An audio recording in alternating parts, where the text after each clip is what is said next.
Hey, this is Matt once again. What about the videos? Another paid request, this time for Yule. Thank you so much for that. And for those interested in requesting any type of videos, topics, reactions, commentaries, whatever, feel free to send it either directly to my PayPal or join my Patreon. Both links are down below in the info box. Although if a commentary is for a film that's like 2.5 to 3 hours long, may need to be a little bit more because it's a lot longer of time to do. But I still appreciate it, Yule. Thank you so much for that. I'll do the best that I can. But he wanted me to do a commentary on Casino Royale, which is about 2.5 hours long, and got some water here to sip on as we go along this. But have pause the beginning. 3, 2, 1, pressing play.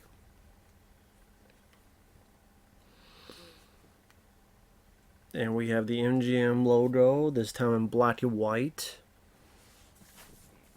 Interesting, bit of a ballsy choice to start off in black and white because studios are so gun shy about using the black and white motif.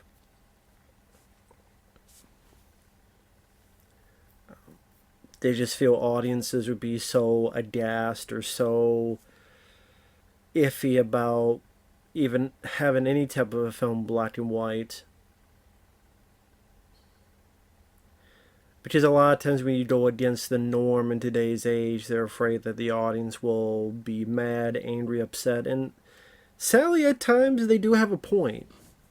Now granted, just because it's different doesn't mean it's automatically good, but there are a lot of times when a movie tries to do something different and people just judge it, and sometimes I think a bit unfairly, but I don't know, people could say the same thing about me, so who am I to say? Now, I did see the original Casino Royale from the back of the day, which was a complete utter joke of a movie. Peter Sellers was in it, and then I think he quit in the middle of it. That's why, like, his character kind of disappears, and there's not really much of an end. And if so, it was done with like, you tell there's some wanty business there because again, I think Peter Sellers pretty much just walked off the movie. I guess he knew it would be a shit show, and it was a shit show. Now, this opening here just wanted to showcase just how this would be a much different of a James Bond feel and look to it. Very different from the usual James Bond, and make a name of its own, where it'd be much more apparent to the source material, more serious, more darker. And it seemed like that's what they wanted to do, and they did that fairly well in this. And then it seemed as if, as the movies went on, they could tell that a lot of the audience, they wanted to see the gadgets, they wanted to see the villains that had a star or something unique to it. Because I think after Quantum of Solace, you look at the bad guy in Skyfall, and you look at the bad guys in the other films, and there's either, didn't one of them have a cat, and one of them had, like, they started going a little bit back to have a little bit more of that James Bond, maybe a little bit back to that formula.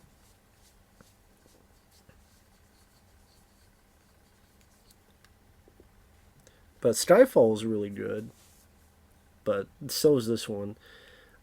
I mean, even with that said, I do think Skyfall is probably my favorite of these Daniel Craig movies, but Daniel Craig made a really good impression in this. And I love this. How they incorporated the James Bond turn and shooting during that bathroom fight scene.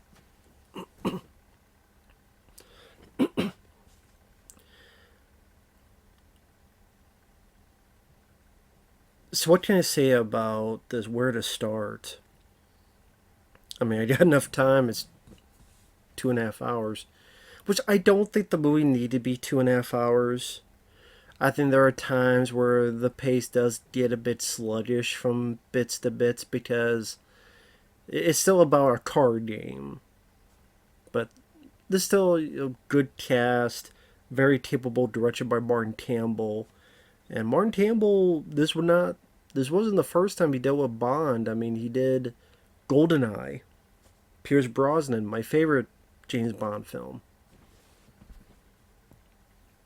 And whenever they do these opening titles for James Bond, it's always really neat to see just how creative they get with the visuals, literally making the people explode.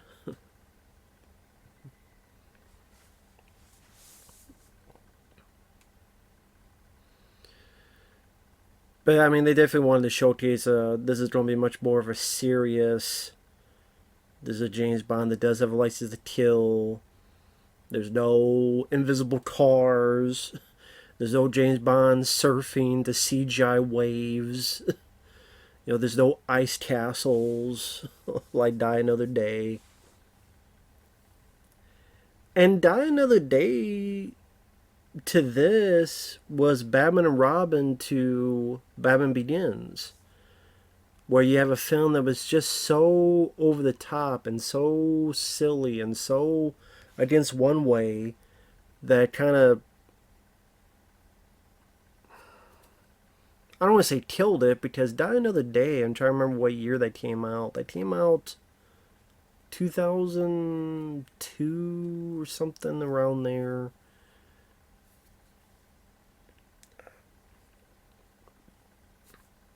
Of course, You Know My Name. I mean, that's actually a pretty good Bond song. Probably my favorite of the Daniel Craig Bond songs.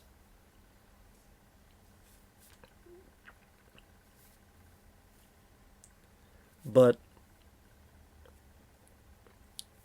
Batman and Robin was so silly, and it took a lot longer to have another Batman film. While here, not too long, but by this point, Pierce Brosnan had done 4 films. That was enough for him, so they brought in a new guy, Daniel Craig. I know when Daniel Craig was talked about, people were not happy. Because I didn't grow with Bond like others. Like, I saw as a kid some Bond, but not as much as other people did. I had no issues with it, and I'm like, okay, whatever, let's see what happens.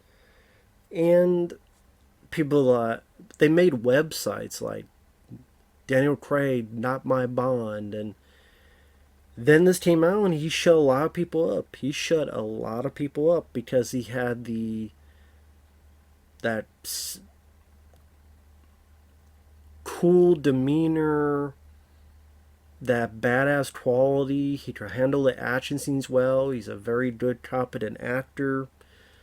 Daniel Craig, I liked him in Cowboys and Aliens. I think that's an underrated film. I even liked this one called Dream House. I'm not big on Knives Out, but he wasn't the problem I had with it. I don't remember hating the film, but I just had issues with it. But Daniel Craig wasn't one of them. And even some of the lesser Bond movies, Daniel Craig is not the problem. At least not to me.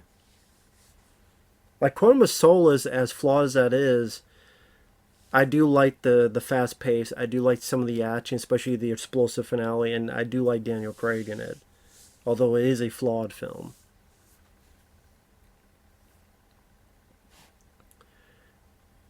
It is one of those things that they try to make Casino Royale like the start. This is going to be the Bond. It's going to be more realistic. It's going to be more realistic. It'll be more realistic. And then can't help yourself when you get to keep going. Go a little bit towards another direction. And I don't need to see No Time to Die. I'm not interested in it. It's like almost 3 fucking hours long. So I already know that James Bond dies. I don't need to see it. I don't care to see it. And I don't really want to request it unless there's a shitload of money because I don't want to waste 3 hours of my life. That's a lot of time. And that's the one thing I don't have is time. Sound like James Rolfe. No time. But like I said, I did not grow with James Bond like other people did. I had seen maybe License to Kill, which I did enjoy, with Timothy Dalton. And then GoldenEye was really my big introduction to Bond. Was seeing GoldenEye and Tomorrow Never Dies. And that's why I would say Pierce Brosnan is my Bond, because that was really the guy that got me to really notice who James Bond was, brought me to the dance, so to speak, when it comes in terms of Bond. And GoldenEye became, even when I saw all of them, became still my favorite. Again, Martin Campbell, same guy who directed this one. And Martin Campbell's directed other films too. He did Green Lantern, which a lot of people hate, but I don't mind the film. He did Edge of Darkness with Mel Gibson. He did, what was that movie? The Foreigner, Jackie Chan, which was severely disappointing. Absolutely disappointing.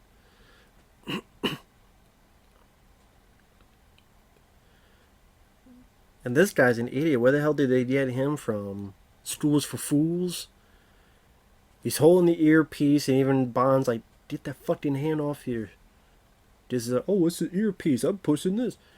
He fucking slips and falls. What's that? He's gonna slip on a banana peel? So you got this guy who must be like a parkour master.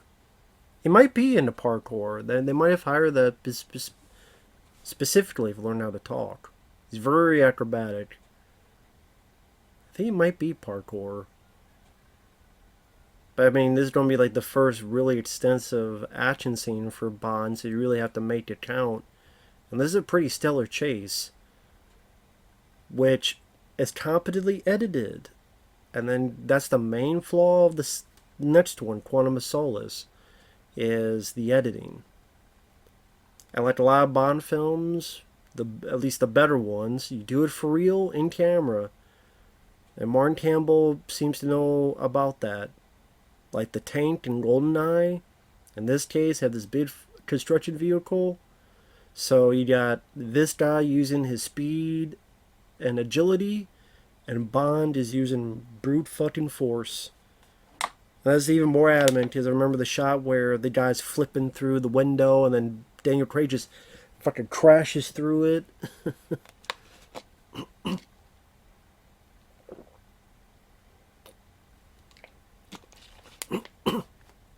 It's a really good stunt work. And because the Bond films, they get a pretty big budget, they're able to showcase some pretty... And that's really one of the main reasons we go see these Bond films, is to see the extensive action sequences. What big action set pieces are going to showcase in this one? And the beautiful women, the fast cars, all that jazz.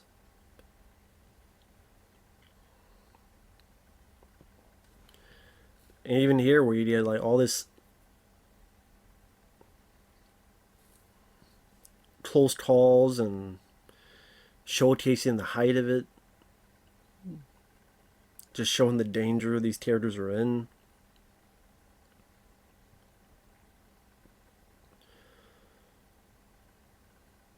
Daniel Craig's like, fuck this, I'm not going to climb this, I'm going to ride this shit all the way up. I don't give a fuck, you guys gotta rebuild that stuff, ain't my problem anymore. It was never my problem to start with.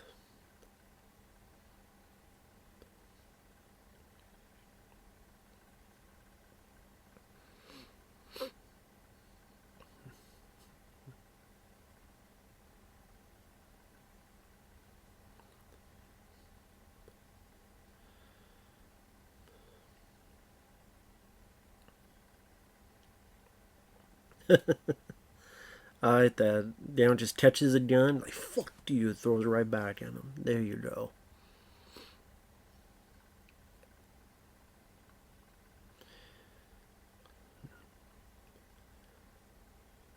I'm having to show some nice fisticuffs and brawling there, this high up. Again, Martin Campbell does a nice job showcasing just how far high up they are to showcase the danger. Some nice wide shots to show the scale of it all. If there's CG manipulation there, it's fairly well implemented because it does look mostly practical.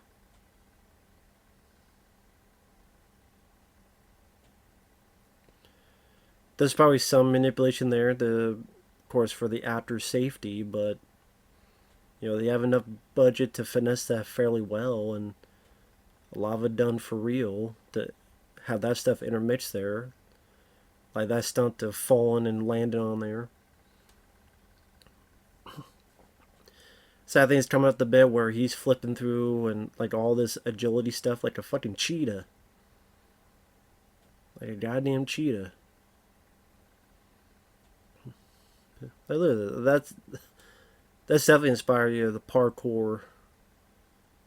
It inspired, but I'm just inspired by parkour stuff, which is incredibly impressive. You don't know what that is. Parkour. See, he slips through there and boom, crashes through. Difference between the two. But I mean, this is kind of parkour, just that whole jumping. You would see a bit of that in District B13, and then they remade it into Brick Mansions with Paul Walker.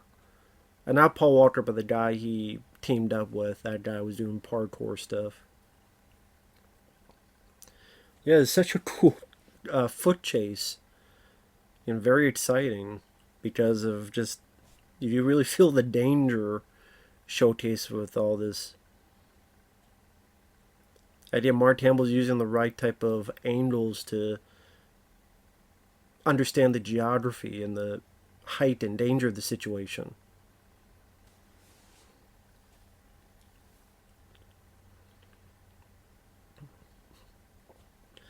While Bond, he knows he's not quicker, but he's using his brains, he's using his smarts to and do stuff like this. Get on the back of the van and use it to carry me through to where I need to go. Jump over here, take a shortcut. That was a nice touch and roll.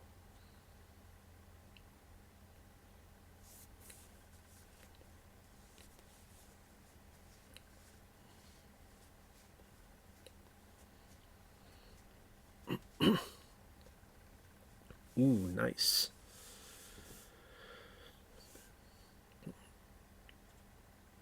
And Bond would do fights, but you didn't really get to see him do fights exactly like this. Dismantling and that type of stuff. Like he would get into fights and stuff of that nature, but never like this in this particular way. They really show his expertise. And I like that he's using this guy as a shield.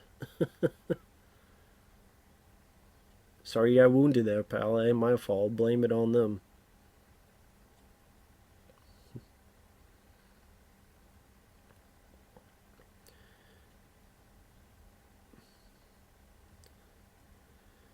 I mean, not only is it a good sequence, but it's also wanting to give an action scene to really showcase, hey guys, this is the new Bond. At least for 3 or 4, however many movies it may be. We want to showcase just who this guy is, what he's capable of. So he shows his smarts and looking at the geography, shows his expertise at fighting. You saw a little bit in the bathroom, the black and white, but much more extensively in this whole bit.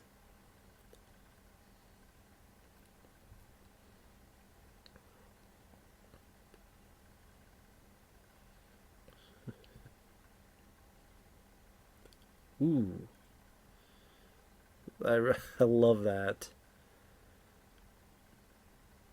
Thank God he had another gun. Well, actually, it was the one guy's gun he took, so it's like, this is my gun. Boom, boom. Nice explosion, too.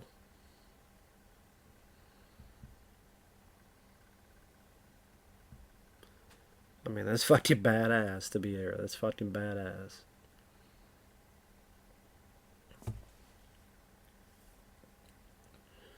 So we had a bomb there. And we got a phone. Reach out and touch someone.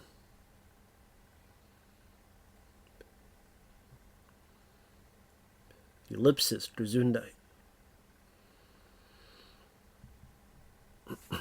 And as soon as we get the action scene, we get the beautiful Bond, babe. Babe.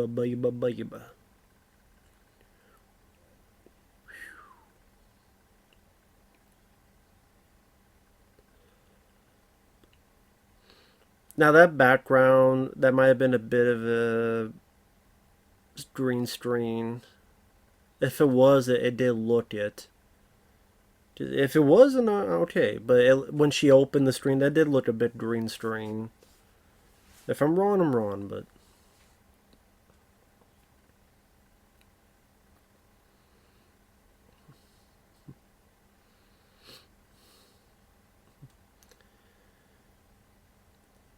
See, the most here is that his got tear duct that's messed up, so weeps a bit of blood from time to time. Better explanation than Walking to Raccoon City, where the lady starts bleeding out blood from her eyes. Like, it's nothing. It's nothing. At least this guy explains what it is. But like I said, James Bond, like, GoldenEye is what really got me. License to Kill, I remember seeing as a kid. GoldenEye is what got me kind of understanding what James Bond is. And then saw Tomorrow Never Dies, and I enjoyed that. And then World Is Not Enough, which I wasn't big on. And Die Another Day, which outright sucks.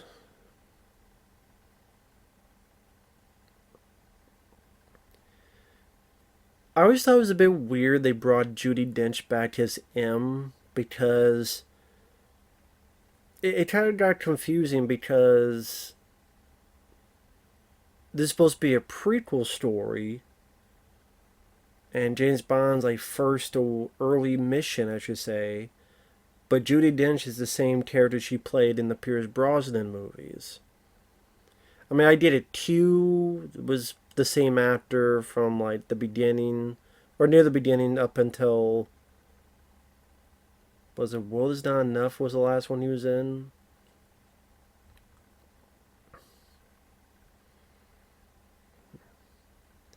Can't remember if he was in Die Another Day now I'm thinking about it. Was he in Die Another Day? Can't think this World Is Not Enough. I can't remember which one.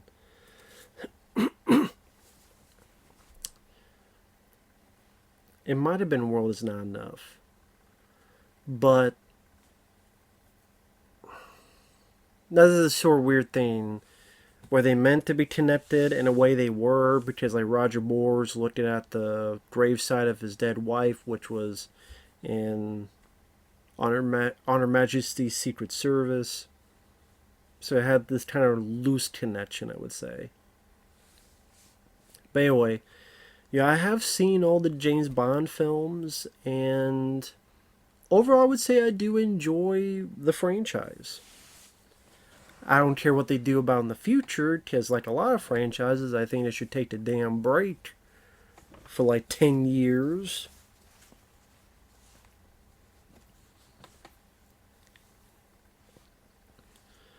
But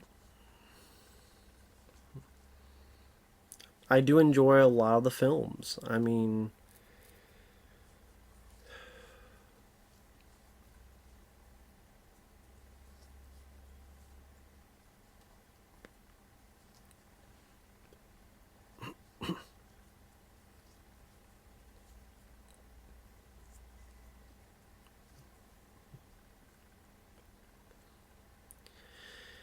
I will say, compared to the Pierce Brosnan films, they do try to make M a bit more of a character in these.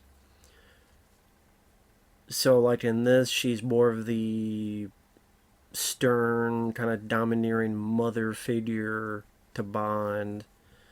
And then in Quantum of Solace, she's warming up to him even more and even says, I trust him. And that's even more so in Skyfall. Because in the Pierce Brosnan films, she's kind of in the background. She's the boss and, says a few lines here and there. But does a good job, but they definitely give her a bit more to work with as a character in these Daniel Craig films. So I will say they definitely give Judi Dench a bit more to play with as an actress. And she does a good job as well. Definitely a good point in these films.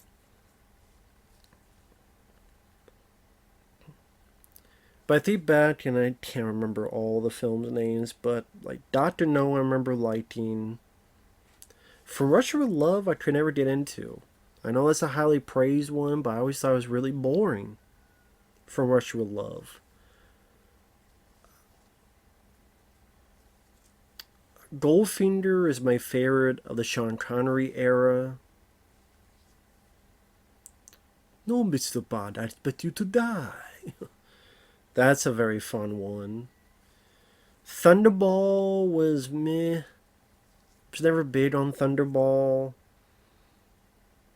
You Only Live Twice I thought was entertaining. I think Donald Pleasance is the villain in that. I know it could be seen a bit silly, but You Only Live Twice I thought was a lot of fun. Diamonds Are Forever I don't mind, but I remember that's like, okay, we're really getting a bit, I don't know what the word I'm looking for, getting a bit much here. Diamonds Are Forever, like I don't mind the film, but it's like something about it was like, okay, maybe Connery, as much as I like Sean Connery, maybe he's running a bit out of steam by this point. Again, that would have been what, the fifth one he had done. So then we get to, was it On Her Majesty's Secret Service, which I don't mind, but George Lazenby is easily my least favorite Bond. The others I enjoy much more. In fact, part of me wishes that film was Sean Connery or Roger Moore, like one or the other. But it does have some good sequences. The music, the score is fairly good. The ending definitely is one of the more emotional endings for a Bond film.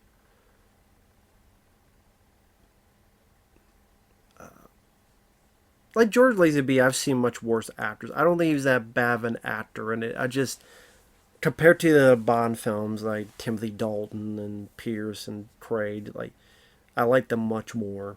Remember, it has a really good ski action sequence, so I don't hate that movie. Live and Let Die, the first Roger Moore one, I remember that being enjoyable. Yaphet Kotto from Alien and The Running Man, rest in peace. He was the villain in that. Great song, Live and Let Die, Paul McCartney. Man with the Golden Gun, Never Light, has a couple decent action sequences. I think that's the one with that crazy car flip that goes like a 360 as it goes from one of the. I think that's Man with Golden Gun. I did like that. Well, I didn't care for the redneck sheriff character, but I did like some of the stunts. But I don't know, just something about that. I can't, like I say, it's been a while since I've seen some of these films, so memory's a bit hazy. What else? The Spy Who Loved Me, loved it. One of my favorites. Maybe my favorite song from a Bond film. Nobody Does It Better. But that's where it's getting really more crazy. You have the car that goes underwater, and you have. See, if you don't go crazy silly, like that movie did it better than Die Another Day. It just fit better fit better in tone. Plus, doing it old school, because it was old school, just gives a bit more of a charm than Die Another Day had with its bad CGI. Really like the Spiral Love Me. For Your Eyes Only, I think it's a bit underrated. I would say that's Roger Moore's more underrated Bond film. For Your Eyes Only. As I butcher that song. A View to a Kill, I like that song as well. And the movie, I don't mind, but I almost forgot Octopussy. There's a reason, because I think that is the most forgettable Roger Moore film. And I forgot about the space one,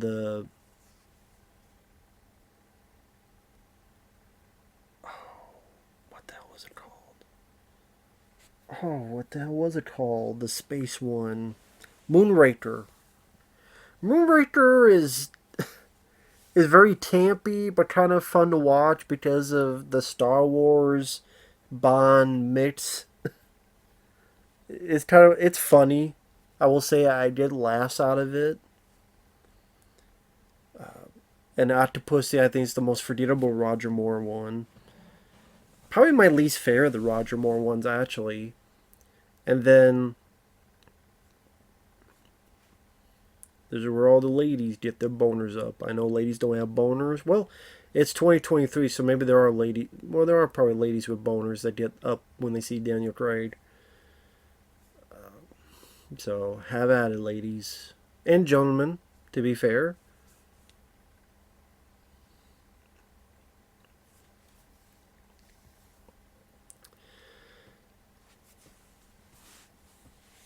Be a View to a Kill. Even Roger Moore said he was too old for it. And it's true. He was too old for the movie. He was too old for the role. And it just... I think that was the big problem. I think if you took the same film and you had Timothy Dalton, would have been much better. And that would have been cool. Timothy Dalton, A View to a Kill, Living Daylights, License to Kill. That would have been three pretty fun, strong... It would have ended on a high note, because License to Kill would have been the best of the three. But they had Roger Moore one more time, because, hey, it's Roger Moore, and they paid him a good chunk of money to come back for one last time. I remember you also had that Sean Connery, this is around Octopussy, Never Say Never Again. And that's a film that I don't really... It's a remake of Thunderball, because it got to this thing with Eon Productions and others that they...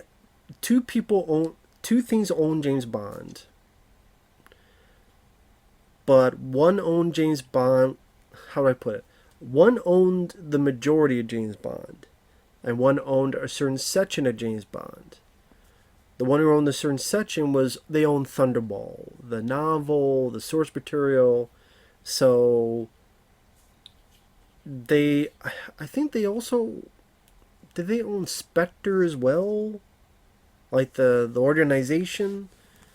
And that's why, like in Quantum of Solace, they could not call it Spectre, the evil organization. They had called it Quantum. And then they worked things out, and then, they made a whole movie called Spectre. But like Thunderball, like someone owned those elements connected to that movie, so they could remake. That's what Never Say Never Again was. It was a remake of Thunderball. And like the one thing I remember the most is Sean Connery, the bad guy, playing what looked like a video game mixed with Battleship.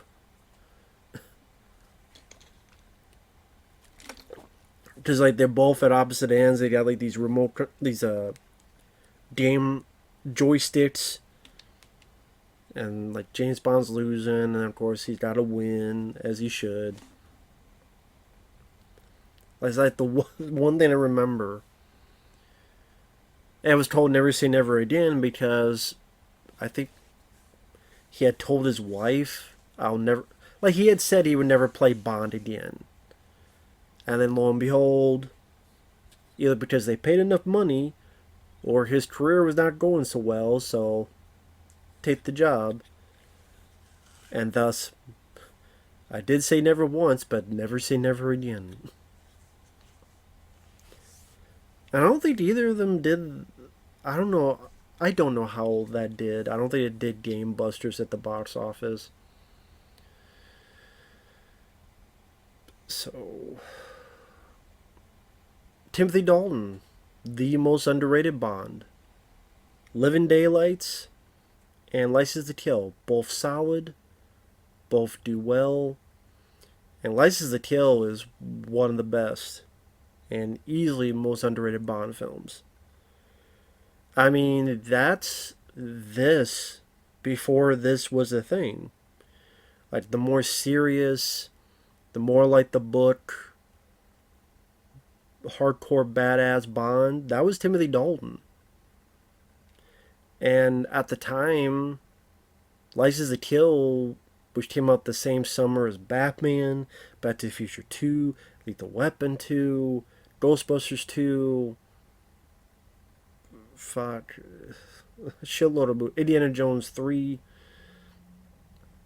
just got kind of swallowed up. And I think there was a lot of people that didn't give Timothy Dalton a fair chance, and then they were missing because they thought James Bond was the crazy gadgets and the crazy situations and the crazy, when audiences that got used to seeing James Bond go into space or go underwater and go to a compound, they're like, okay, this is, when it's trying to go back to basics, I guess people were kind of, some people were a bit clued out of it, or weren't as interested as sadly they would have been nice, because it would have been great to see more of Timothy Dalton as Bond. But I also heard that there was also some kind of rights issues, and that's why we never got another Timothy Dalton Bond film. That maybe it's not just because License to Kill didn't do the best. It wasn't a blockbuster, but I think there's some rights thing as well. And from like 89 to 95, you didn't have a Bond film. And then when it did, Timothy Dalton was deemed too old, and you had Pierce Brosnan. And you had 4 films. Like I said, GoldenEye is my favorite. I love Tomorrow Never Dies. I love the stuff he does with Michelle Yeoh. I like the villain, the media mogul. I think his plan or his whole thing is pretty fitting in today's age. Controlling the media, controlling the information, misleading and lying. Which, you say a lot of news programs today will lie about certain events.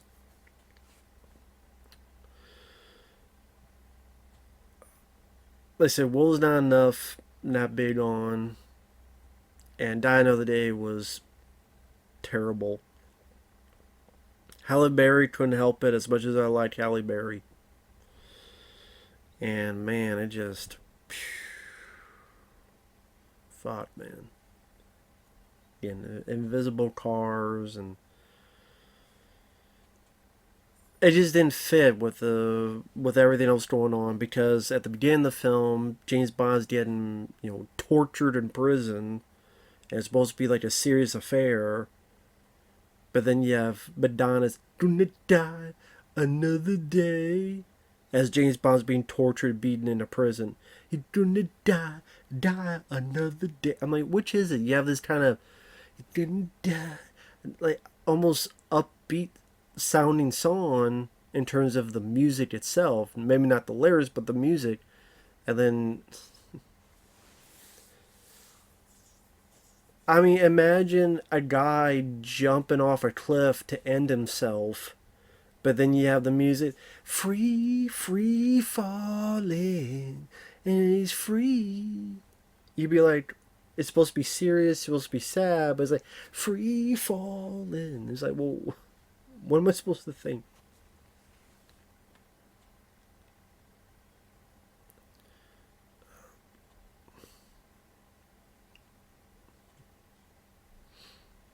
But yeah, now we have the Daniel Craig films. After Die Another Day. Because you know if it was received extremely well, like received as well as Goldeneye or even Tomorrow Never Dies, it would have, they probably would have pushed Pierce to do a fifth one.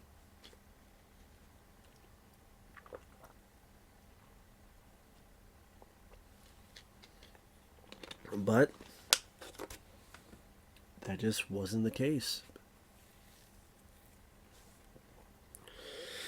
Apparently, other people went up for the role for this movie.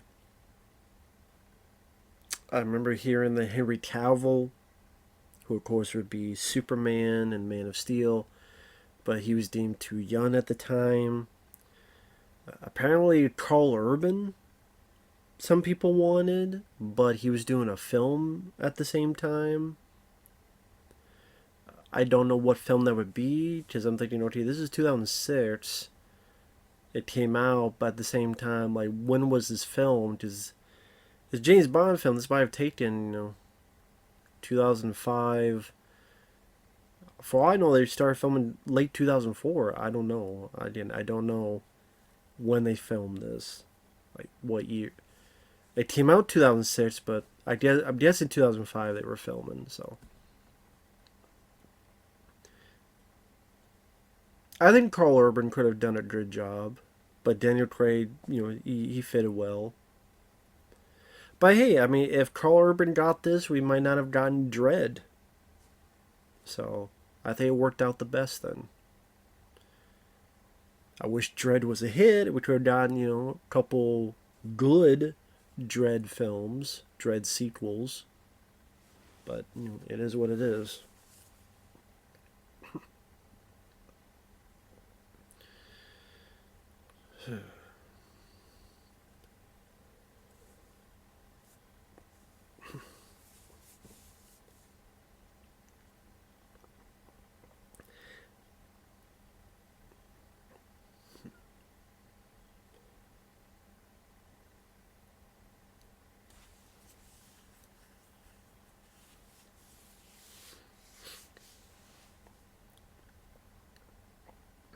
And this show's just a unflinching way of Bond where you try to kill me. Oh yeah, you think you're badass?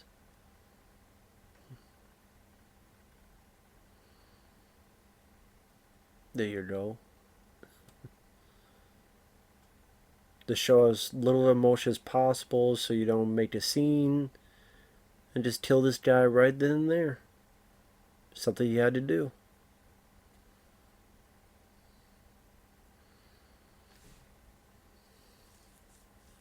His license to kill.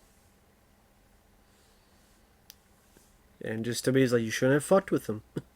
Should not have fucked with him. Buddy boy. Should not have fucked with him.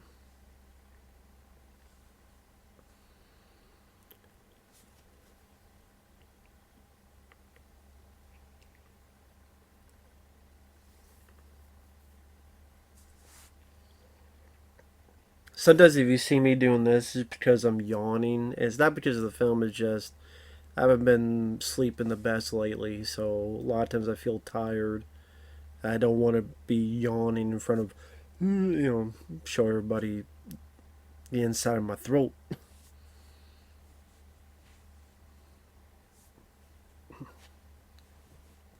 But like I said, one of the few issues I have with the film, at times the pacing does get a bit sluggish for me.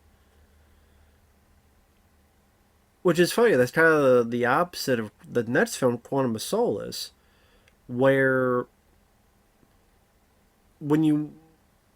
I'm not sure, like, when I did the commentary, I remember when I was a bit, like, even more tired. But then I watched it again for the review, because Yule wanted a review of that film as well, a re-review, which I don't mind re-reviewing stuff, because I can always do it better, have more insight, better insight. So again, if people ever want to request a re-review of a movie I've done, or a movie I've talked about, please feel free, because I could always try to do it better. But I rewatched Quantum of Souls again, and I would give the movie this. It's not. I never found it boring because it felt like every 5-7 minutes there's like this another big action scene, and it's just very fast paced. It's just again the story is not up, you know, outstanding, and the editing is the biggest issue with that film. The editing is not the best because it tried to be more like the Bourne films in terms of editing, which I'm like, no, don't be like the Bourne films. Be your own film. So that gets to be the problem when they start doing that. They try to be more like Star Wars. You get Moonraker, which is kind of fun to watch, but it was pretty silly as well. You know, I can watch Moonraker, but it's not in my top 10 of Bond movies. They try to be more like maybe Triple X and Die Another Day. So you get James Bond fucking windsurfing and some shit. Because I think they came out after Vin Diesel's Triple X. Actually, now that I think about it, it might have been the same year. Triple X, I think it was 2002? I can't remember the years. I can't remember. So maybe not. I don't know. But what was the other? Oh, I didn't. Quantum Souls try to be more like Bourne in terms of editing. No, don't do that. Just, you know, you're your own thing. You're the one that people rip off. You're not the one that needs to rip off anyone else. You're the franchise that people rip off to do their Bond type of films.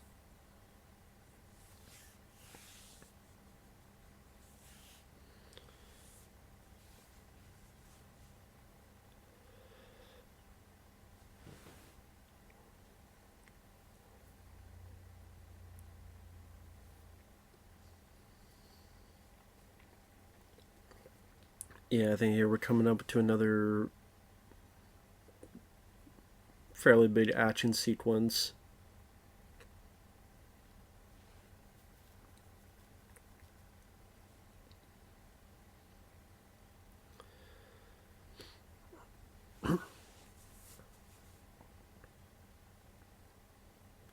And yeah, this definitely revitalized the Bond films, whether people like it or not, because for a lot of people, it felt like this was a either breath of fresh air or wow, it's like Bond, but at the same time,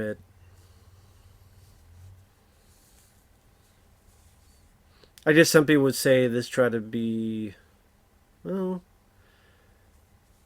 maybe people would say, oh, this tried to be Batman Begins because Batman Begins was 2005 and darker, but I didn't. Even for Bond, I mean, License to Kill, even a bit of For Your Eyes Only, like there were other Bond films that did that as well.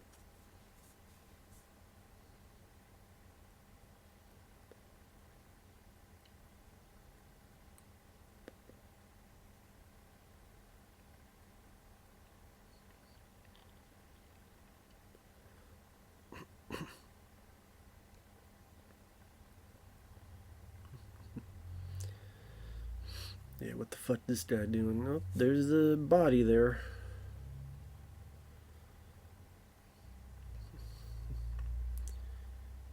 Yeah, that guy ain't gonna be in the sequel.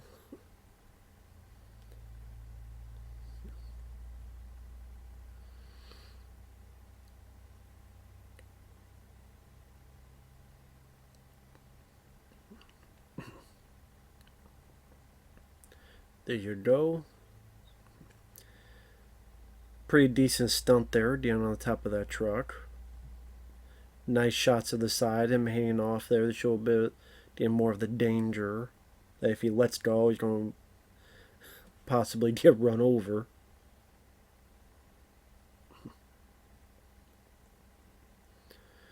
And each shot's not cut after 0.4 seconds like the second one. I mean the one after this. And Skyfall I remember enjoying the most. I remember that being really impressive where I really like the villain Javier Bardem. M is given quite a bit of that movie in terms of her, what Javier Bardem thinks of her, and what happens at the finale. For those who haven't seen it, I won't spoil it, but Spectre is one of those movies that all I remember is there's a point where Bond fights Dave Bautista, and they try to put more of, be able to use the Spectre. God, it's been a while. I remember not caring for Spectre. That was that film that, yeah, I at times, this pacing may be a bit sluggish, but it still keeps me interested. And you really cool scenes like this. Like, that's a cool explosion running through that damn bus or whatever.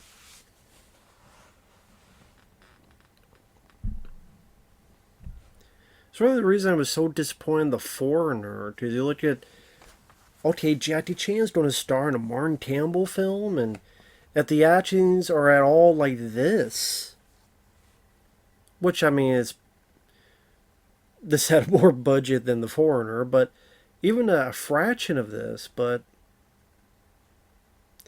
Jackie Chan was barely, didn't say that he was a star of that movie. It felt like, speaking of Pierce Brosnan, felt like more of his film.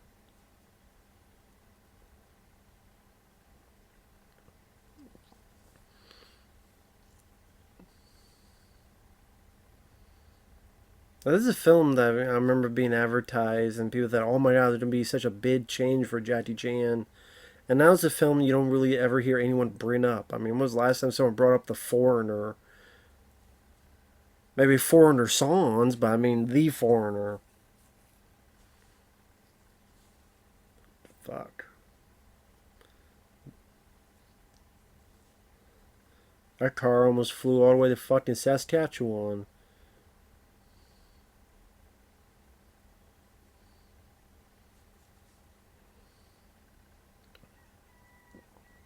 Damn. Try to stop a butthole in fucking Bond's ass. Bro, hanging out that door.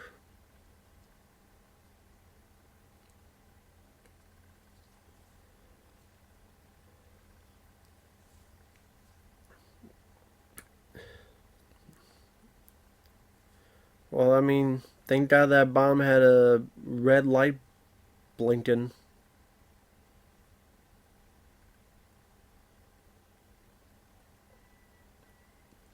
I mean, I guess meant to showcase that it's on, but if there's another way to do it where the red light wasn't blinking, maybe Bond would not have noticed and the villain's plan would have been successful.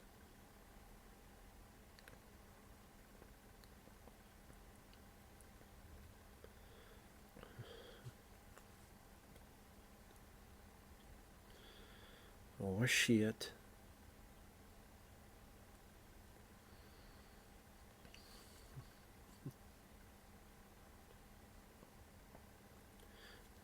Damn. Good swerve. Oh, I like that look he did. It was like, fuck, that was close.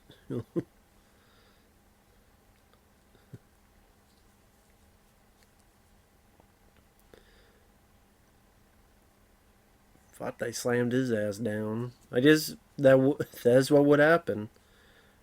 But I mean, they definitely got him beaten up and just completely.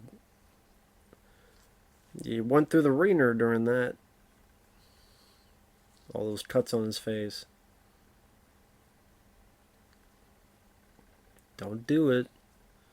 I tell you, don't do it.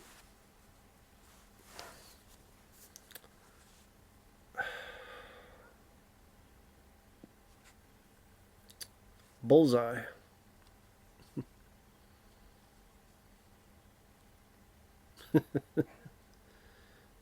I like that smile he has too.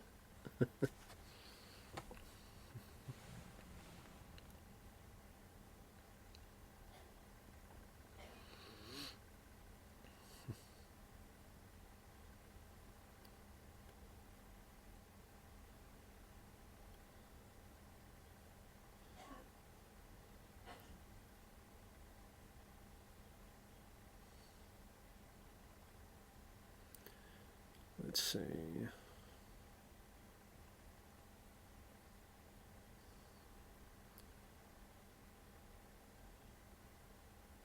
Yeah, people walking by, coughing outside. You know, people have if these walls could talk, yeah, of course they could talk, because fucking walls are thin. Fucking chipmunk could fart, you could hear it. What was that? That was right at that tree. Chipmunk farted. Sorry, you could hear it.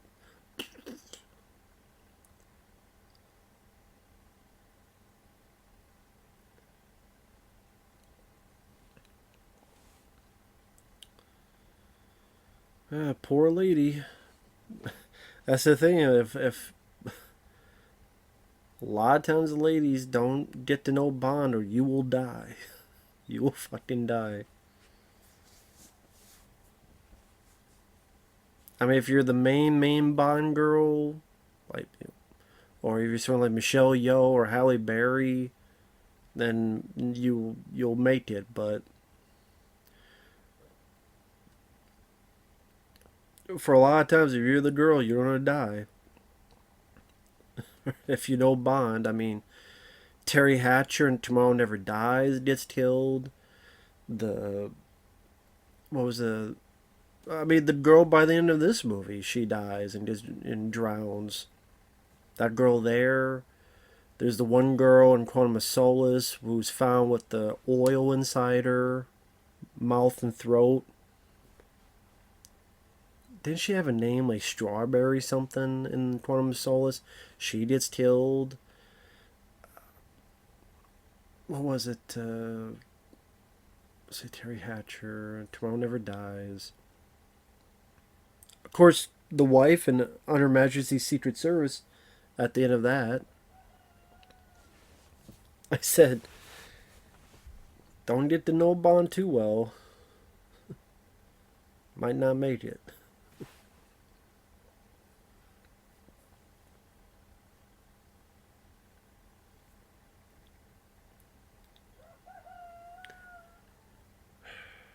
See, I told you it was super thin. You heard that rooster? Exactly. What if they hear me? Well, they hear me. They don't like what I say.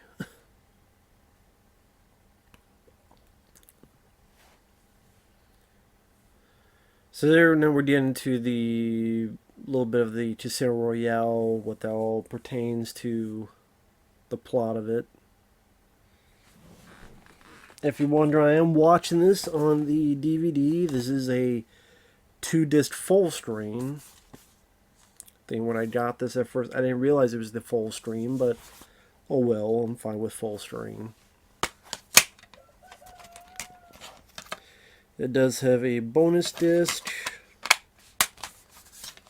You can win a Vacation Royale, Atlantis, Paradise Island, Bahamas. I forgot this was in here. Huh. Shut up, Rooster. You can't win. This is too late. Log on to vacationroyale.com, Royale with cheese, for a chance to win an amazing travel package at Atlantis, Paradise Island, Bahamas.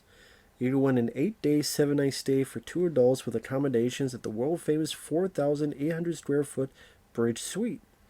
Vacation Royale delivers the ultimate destination for adventure and lifestyle in Atlantis, Paradise Island, Bahamas. Experience exciting adventures in the air and at sea that only the winner and a guest will call their own.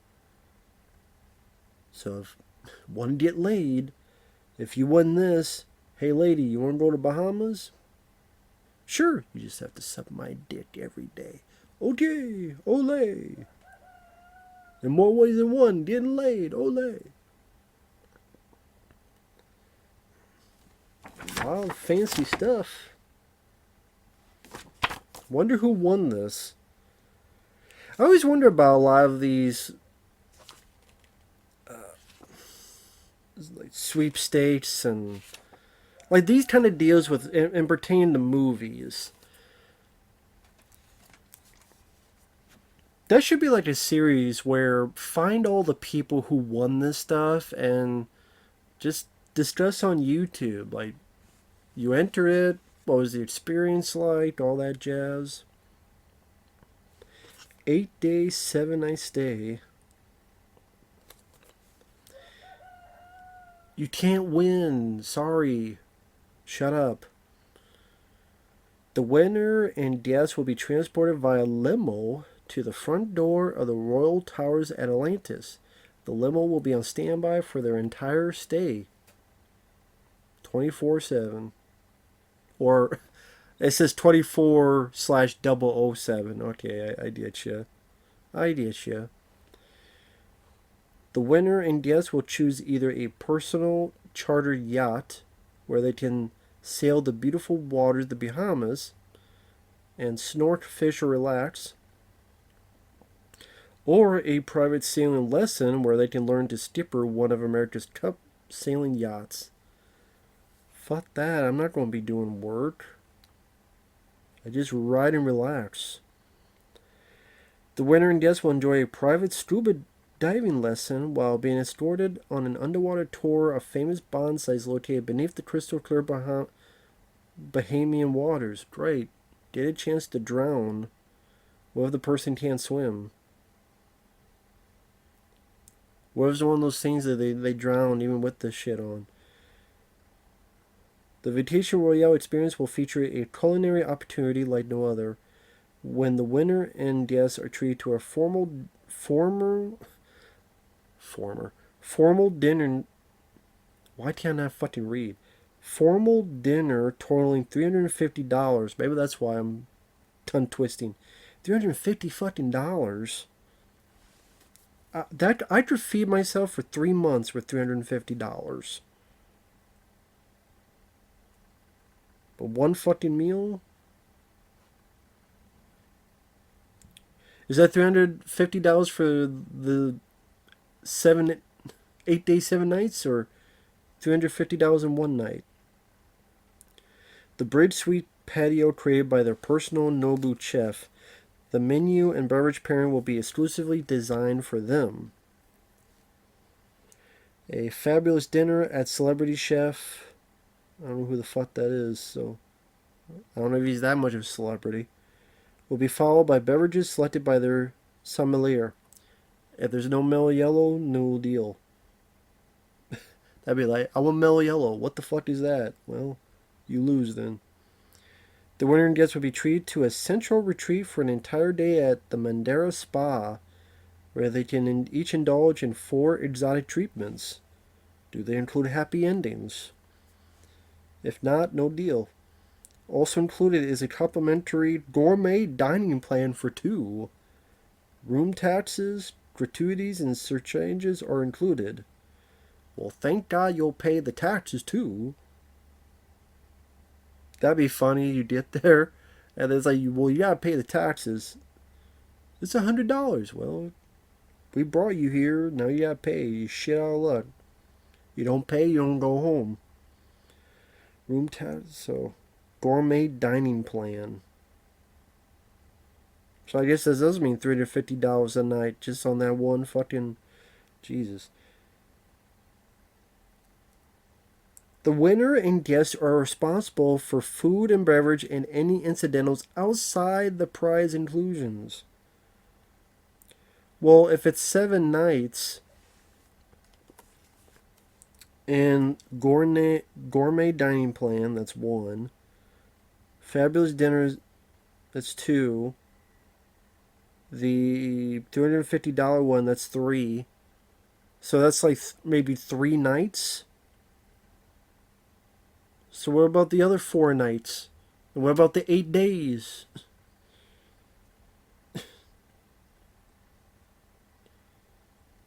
Okay. You just log on to www.vacationroyale.com. Again, I wonder who won that. And if there's a story like, yeah, but they fucked us over because of X, Y, and Z reasons.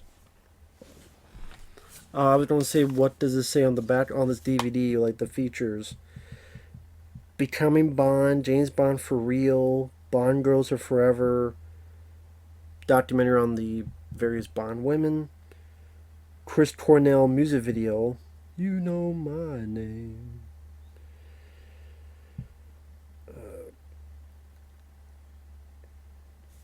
This is what it says. Casino Royale introduces James Bond before he holds his license to kill. But Bond is no less dangerous, and with 2 professional assassinations in quick succession, he is elevated to 00 status. M, played by Judi Dench, head of the British Secret Service, sends the newly promoted 007 on his first mission that takes him to Madagascar, the Bahamas, and eventually leads him to Montenegro to face Chiffre, a ruthless financier under threat from his terrorist clientele, who is attempting to restore his funds in a high-stakes poker game at the Casino Royale. M places Bond under the watchful eye of the Treasury official Vesper.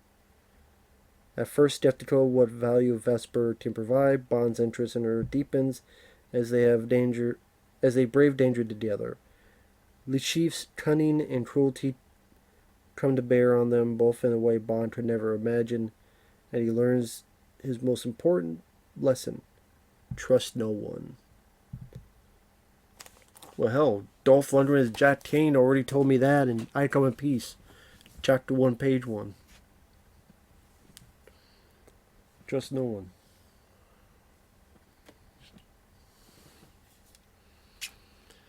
Now that guy on the right there, well, not anymore, but the guy that that guy right there who Daniel Craig's talking to, that is Giancarlo Giannini, who was in Hannibal, the film with Anthony Hopkins.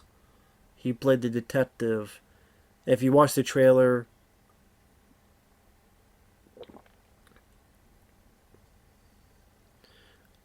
I look forward to meeting your wife and having her for dinner. I think that's the line. He was also would come back as his character in Quantum of Solace. You're supposed to think that he's part of the bad guys, guilty, and then you find out that he's actually innocent. He's actually not with the bad guys.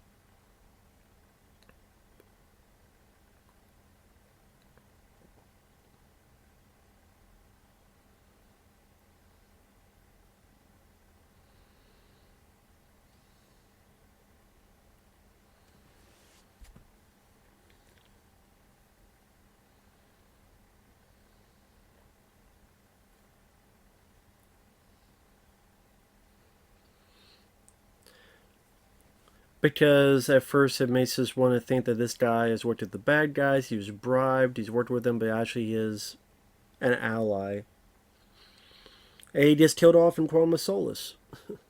So.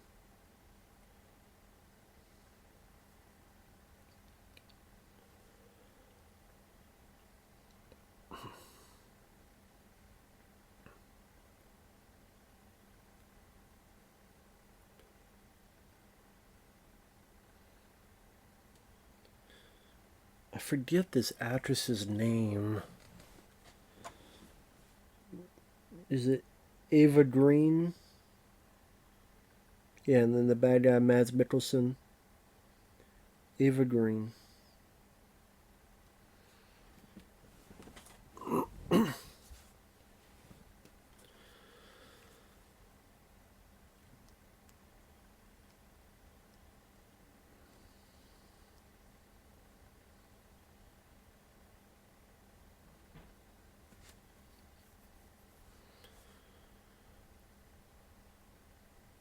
Started at like an hour and 15 minutes, so we're barely getting well,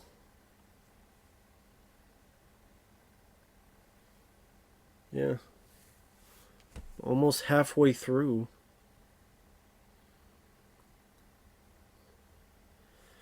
Probably one of the reasons why I don't rewatch this film a lot. Like, I do like it, but it's a film that I like and I respect, but it's not as rewatchable for me as other Bond films. Like if I'm trying to think of right now, because I know I've done lists always change when you do a top 10. They tend to change quite a bit. And probably the last time I watched some of these would probably over 10 years ago. Or maybe it was like 10 years ago.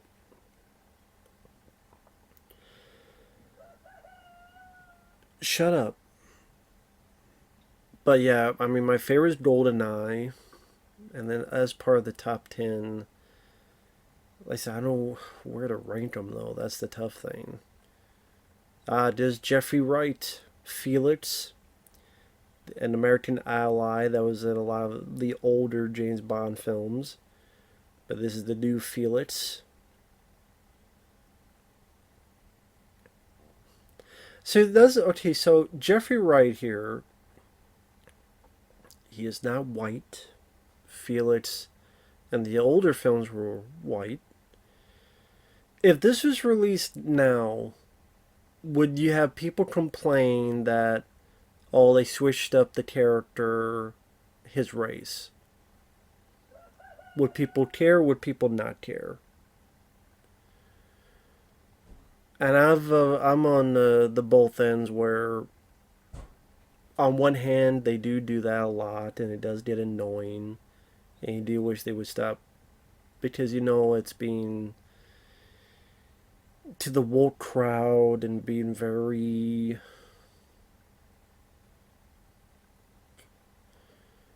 they're not doing it for a sincere reason. They're doing it for how many brownie points would you get on Twitter. But on the flip side, if someone is cast and they work well in the role and they're a good actor, if they can work the character well, like for example, okay, there are times where people have said, well, what about Idris Elba as James Bond? And I sit there and go, you know what? I really liked Idris Elba as an actor. I would like to see him as Bond. I would see him as Bond. That'd be really cool to see. But then on the flip side, if it's like, I get like I said, maybe it just depends on the actor, and that's the whole subjective thing. If I mean, if someone told me tomorrow Michael B. Jordan was going to play Batman, I'd be like, oh my god, no. Just not a fan of Michael B. Jordan.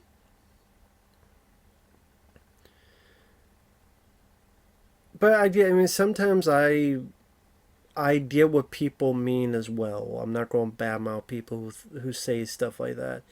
Because like Silent Hill, the movie, where they change it from a guy in the game to a lady. And then you read the reason from the stupid director saying, well, the reason we changed it to a woman is because I can't imagine having a guy that he fainted and he's cried and he yelled and he's doing all this stuff and it's too much like a woman, so why not just have it be a woman? I'm like, you didn't play the fucking game, dude.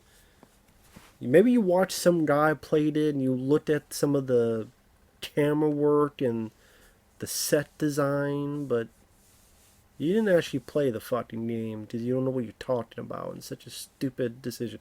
And I like Rhoda Mitchell as an actress, but I'm like, no, I wanted to be Harry Mason. I want to be someone like Thomas Jane. And that's what you're trying to find. You just judge each one by its own merit, by its own value, by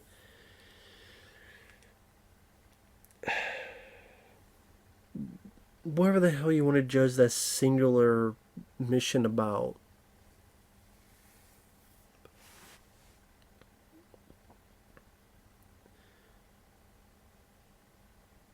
Each one you just judge differently.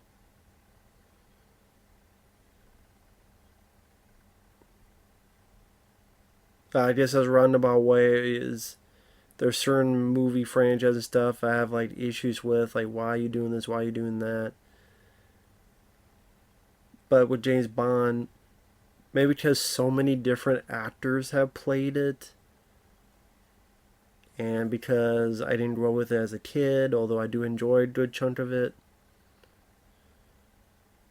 and because I think Idris Elba is a really good actor, I'm like, you know what? I'd be fine with seeing Idris Elba.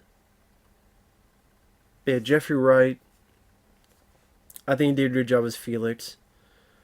Of course, he would be Commissioner Gordon in The Batman, which I did enjoy him quite a bit as Commissioner Gordon. I thought he did a really good job. I really liked his role in that. I liked his back and forth with Robert Pattinson. I think that was definitely one of the big strengths of The Batman was the way those two worked together. So I did like The Batman. I did like Jeffrey Wright in that, as well as Robert Pattinson. And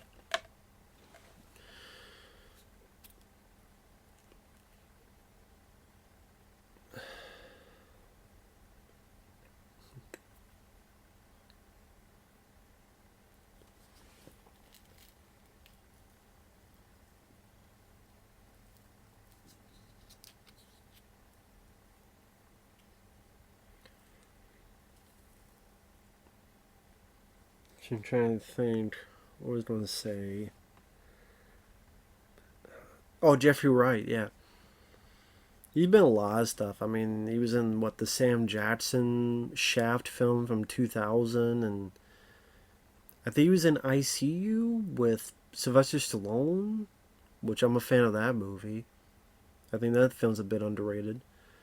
And like I said, Jeffrey Wright's a good actor.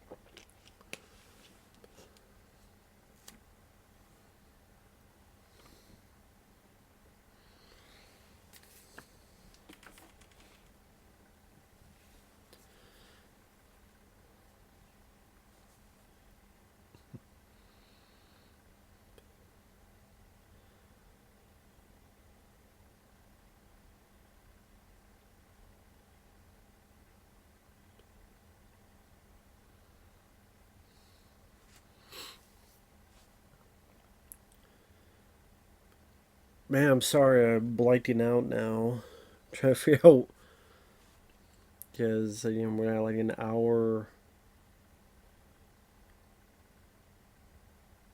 How long do we have left of the film? Hour and 7 minutes. God, I'm blanking out, and there's an hour and 7 minutes left. Shit.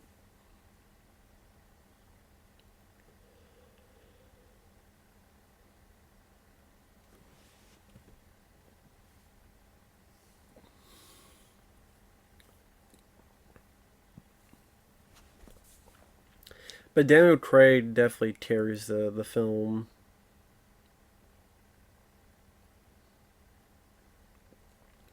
And Mads Mikkelsen is not having a good time being threatened. Where's the money, Lebowski? Where's the fucking money, shithead? Nah. Do you imagine the dialogue? Where's the money, Lebowski?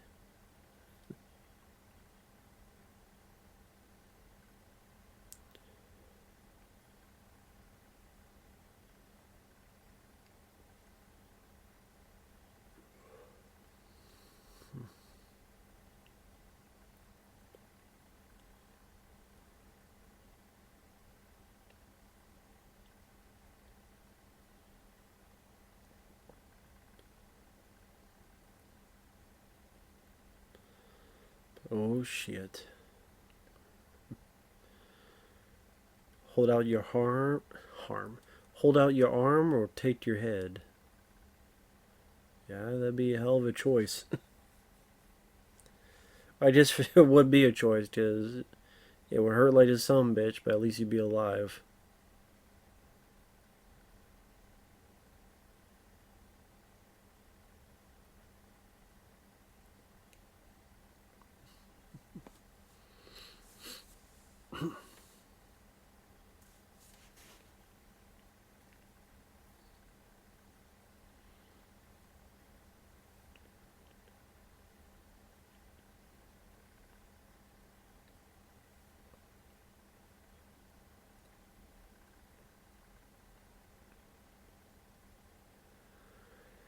Up, earpiece. Just shows the bad guy's pretty smart too. But this is a pretty good choreographed fight scene down these stairs. Nice close calls there. And no matter how you do it, I mean, falling downstairs is gonna hurt like a son bitch. Just all rolling down the stairs, left and right and center. Close calls with his machete, all that stuff. Just looks painful. It was absolutely fucking painful.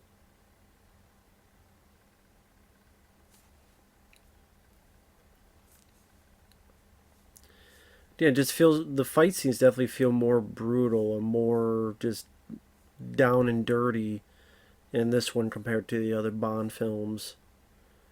Just feels a lot more bloodier and brutal, as much as you can with the rating.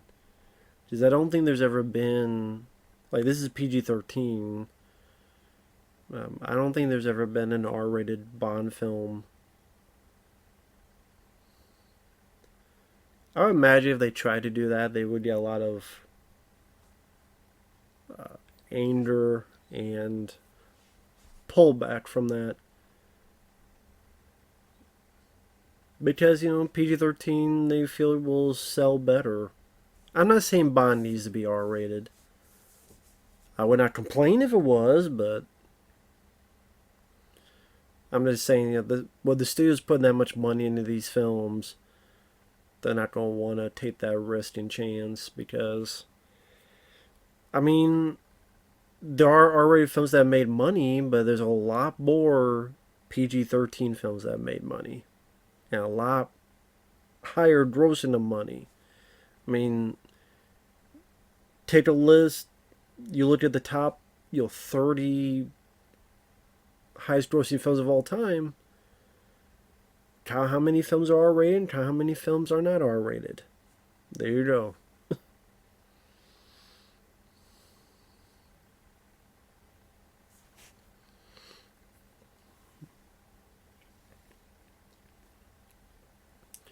I mean, every once in a while you get a Deadpool 2 that made a lot of money. Joker. I mean, Joker made over $1 billion.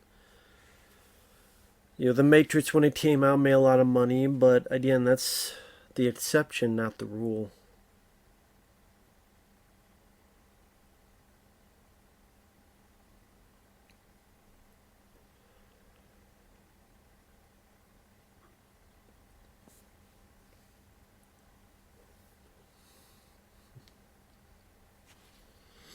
Sorry, Yule, I'm doing my best.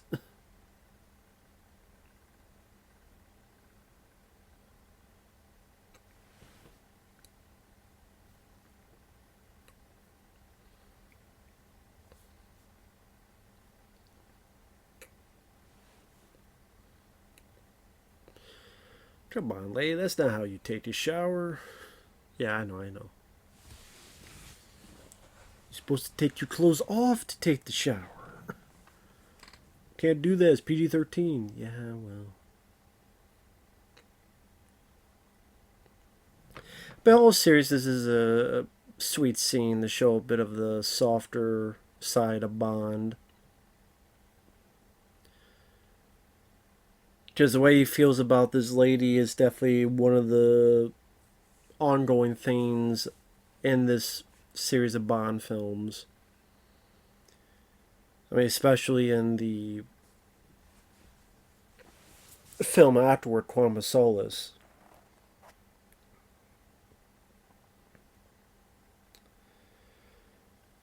It's kind of a weird thing to just out of blue go, I'm gonna lick your fingers and suck on your fingers. You know, it's not every day you just go say, I'm gonna suck on your fingers. Maybe if you're Bill Murray, but you try that. You try to just go up to a woman and be like, I'm going to kiss and suck on your fingers. It's like, yeah, you do that. I'm going to put up my ass and then you can suck on those fingers. How about them apples? But this is a nice, sweet scene. Like, he's holding her like this. I mean, I think in retrospect, they should have just done with that. Not the whole let me kiss and suck on your fingers thing. That is a bit weird.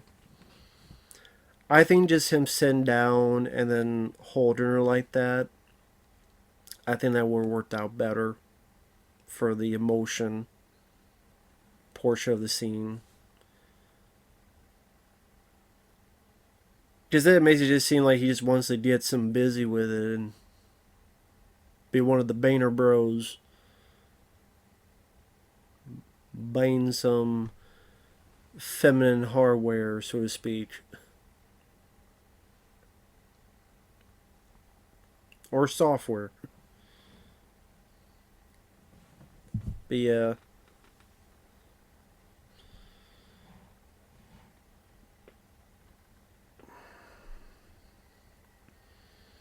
It's like, I'm gonna suck on her fingers and then I'll act like the good guy.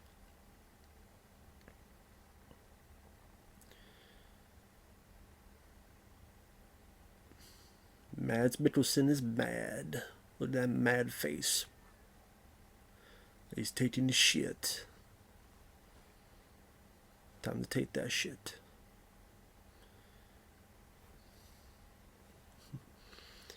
I know at one point Bond loses. Can't remember when that is. And then, yeah, Jeffrey Wright and the CIA gives him the money so he can come back in. I can't remember when that is, though. Probably whenever he calls all in and then loses it.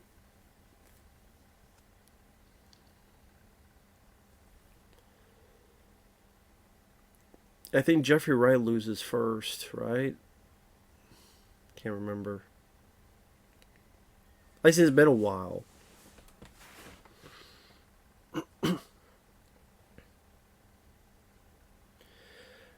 I will say it's always hard to make a card game look exciting on film.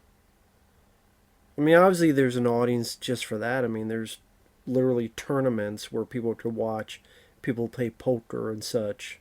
Literal tournaments. But it's hard to do that for a film because at the end of the day, it's still people looking at cards and you're kind of inactive until you bet and then flip it. So there's not a whole lot of visual stuff to watch as an audience. Suspense wise, I guess there's the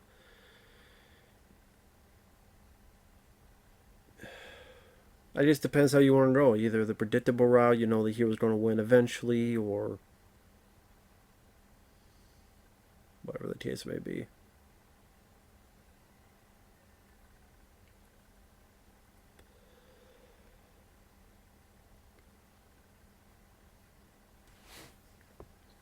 Too rich for my blood.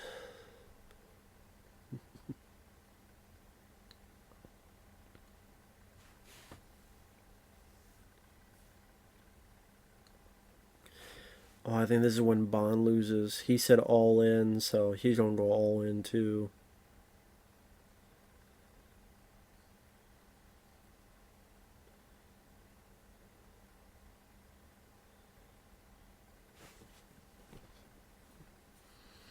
I think this is where, yep, this is when Bond loses.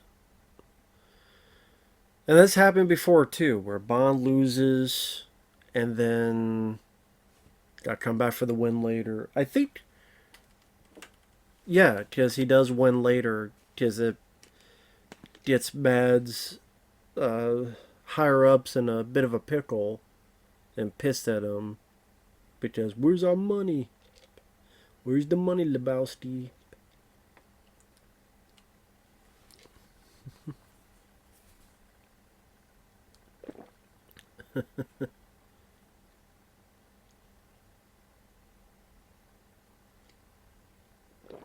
Good job, Bond.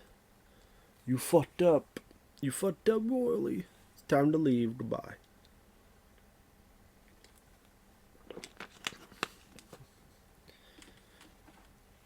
Can you imagine the movie ended here? Like he's sitting there, and then the credits roll. You know my name.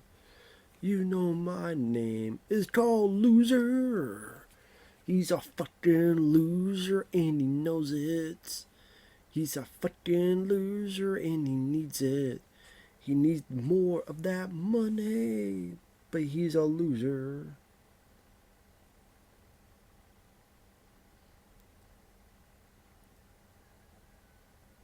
He's a fucking loser.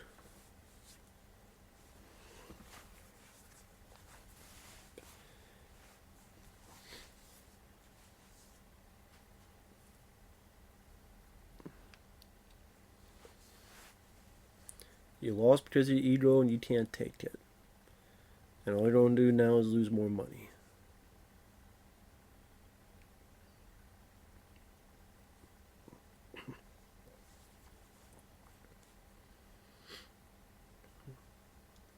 Then why didn't you beat him before? You fucking lost, buddy. You're a fucking loser and you know it. You're a fucking loser and you need that 5 million. Not doll hairs, it's the dollars. But you ain't gonna get it. Just gonna spit it in your face. Well, you should give a damn, fuckface. I don't want to be mean to Bond, because he lost. He's a fucking loser.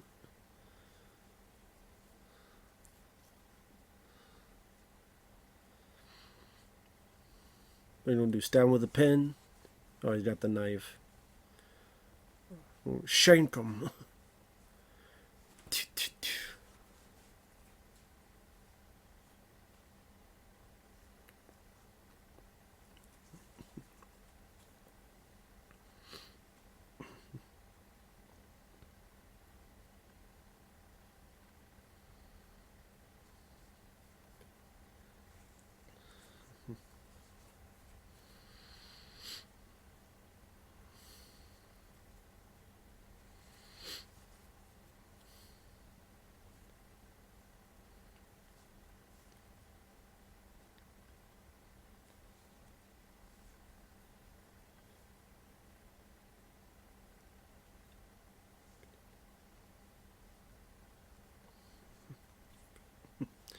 Yeah, you do need the money.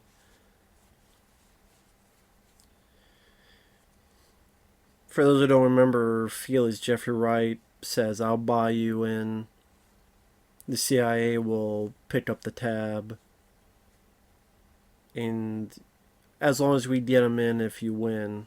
And he's like, well, what about the winnings? And Felix goes, you think we need the money? I'm like, yeah, you do. Look at the fucking recession.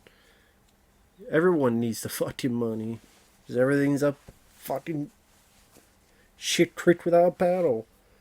Went to the store the other day, fucking $7 for a 12-pack of soda. Over $7 fucking dollars. Everything's going up. Except paychecks. But then, whatever the fuck. Good job, Mr. President. People give, as much as I don't want to get political. As much as Trump pissed people off, and I may not like him the best as an individual, as a president he was better, and people were paying cheaper stuff. There's no fucking recession and no up in the fucking prices everywhere when Donald Trump was in office. Sorry, but that's the truth. Get pissed all you want. But people want the feeling. Well, then fine. Pay all the people all the fucking upped prices they have to fucking pay for your fucking Edo trip. Yeah, the poison. Get this poison out. Trying to.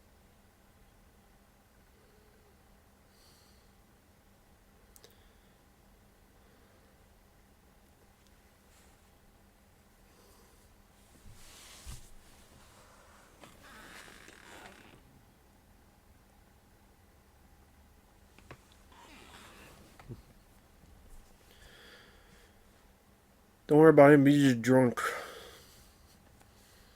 Well, he's poisoned, but I mean, he's drunk.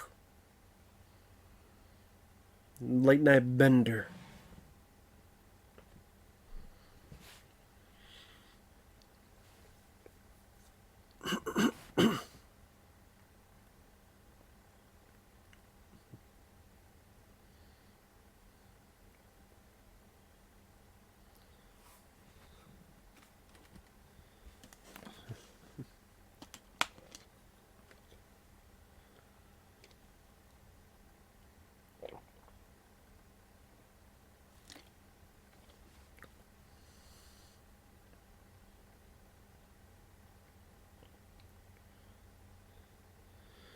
So interesting that he can link up to them so they can try to identify the poison and find I guess, which one to use the best.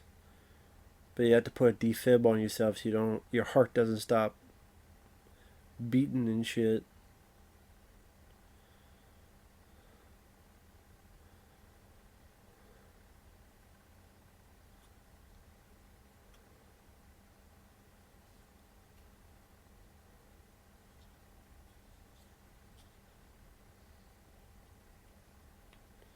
The blue Compapin bond, mid-neck into the vein.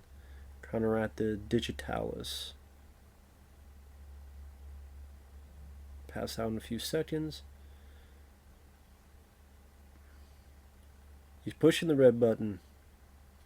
You broken piece of shit. As I'm pushing the red button.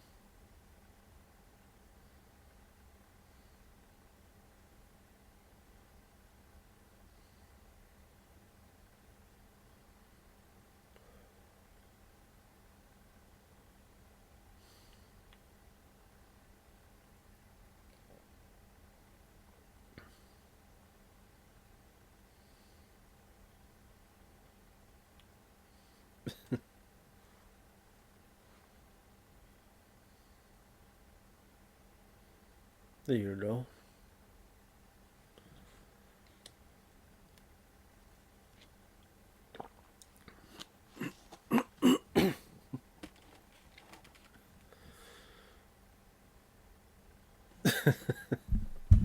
Asked her if she's okay.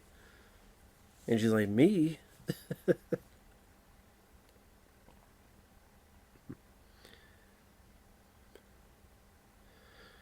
So you get poisoned, have to cure yourself, defib yourself, and go right back to a damn card game. That shows Bond doing what he needs to do.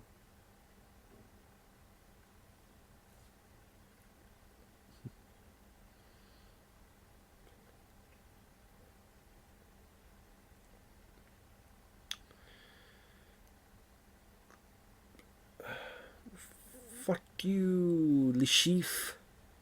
Le Shitty. Surprised I'm still alive.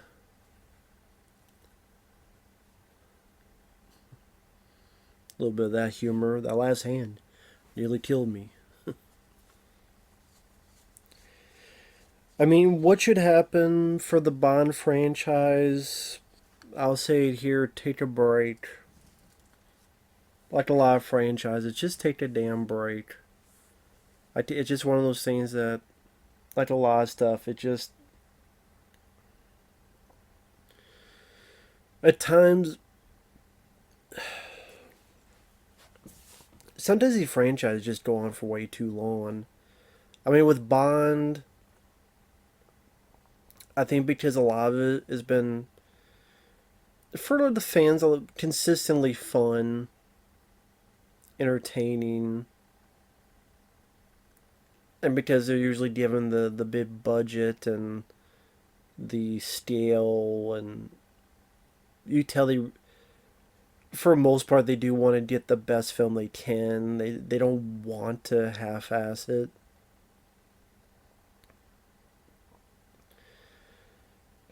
But this old phrase, how can I miss you if you never go away?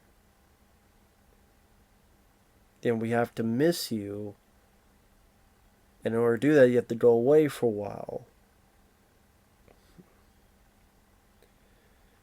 Now, I'm trying to remember when the last Bond film was. Was it 2020 or 2021? I can't remember. But they're not going to want to wait that long. Whoever owns Bond, I want to say Amazon. I could be wrong.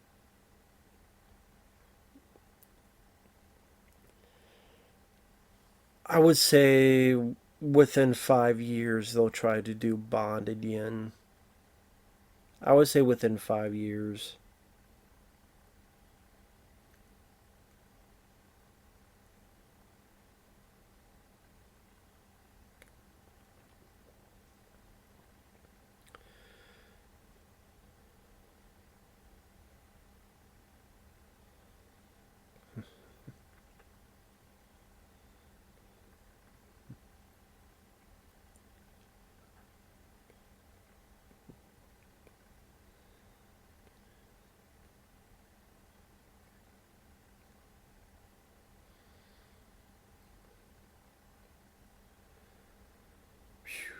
It's a lot of money. It's a shitload. 150 million?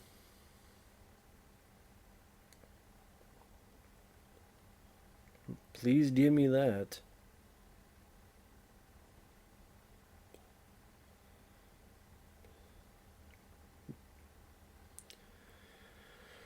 Yeah, can you imagine getting $150 million? Like right after taxes, you probably have, I don't know, $4,000. But seriously, 150 million, even if at the most they took half, that's still 75 million. Let's add another 5 million they take just because they're greedy. 70 million. 70 million, I could easily live like 3 lifetimes on that, at least. Fuck, if you spend $1 million a year for 70 years, like, you're dead by then.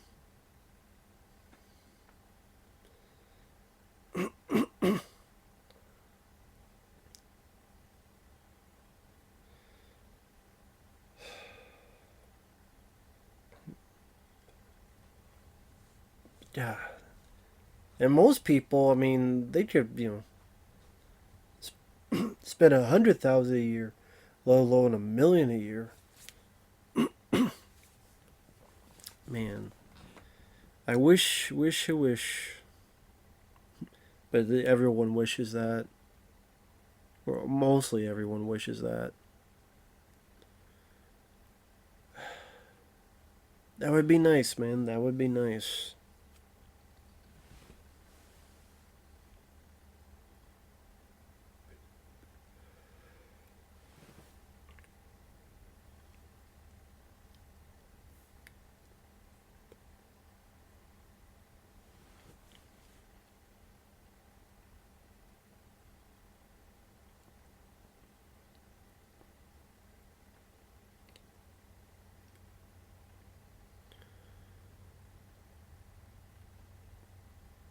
I mean, she's definitely one of the bits that throughout this series of films, this character Vesper that gives this Bond a bit of the humanity. love, heartfelt emotion, care, warmth. So when the stuff happens at the end, he gets a bit more detached because of that.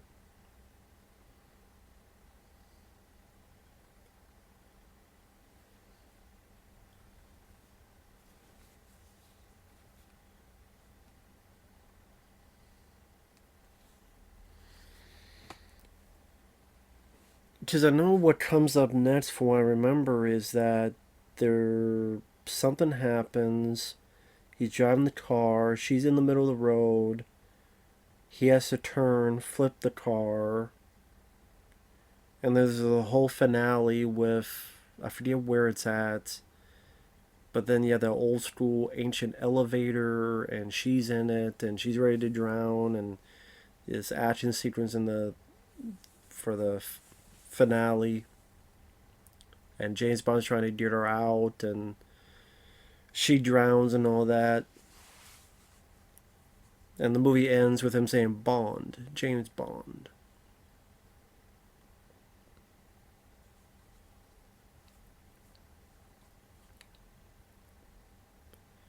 Which is a great way to end it.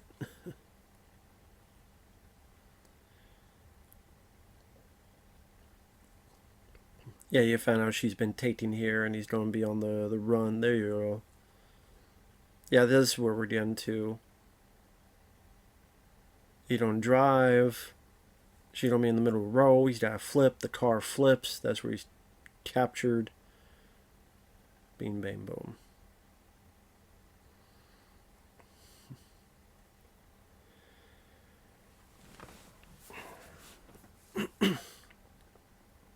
I can't remember what other films came out in 2006. I mean, if I looked it up, sure, but there you go. There's the flip.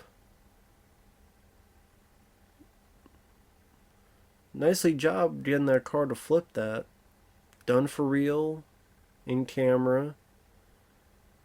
Right call to have the camera far enough away because a tire could fly off and decapitate someone. Even a hubcap could fly off and kill someone with that.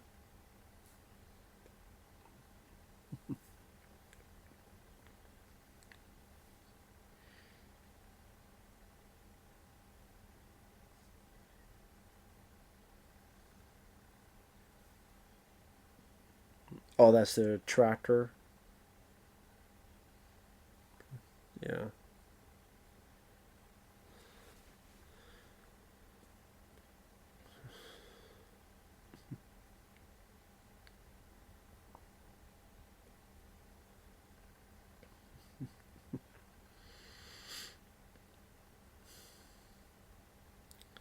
Sorry, now I'm just watching the film. I apologize for that. Something else I was going to say. I forgot what the hell it was going to be, though.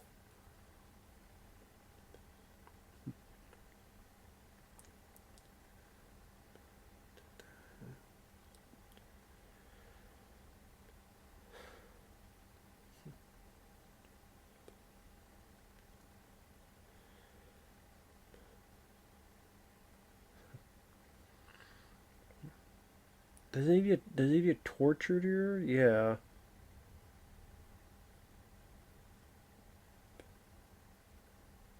Yeah, that's right. Okay. Oh yeah, they put him naked and they have that thing to like hit him in the balls or something.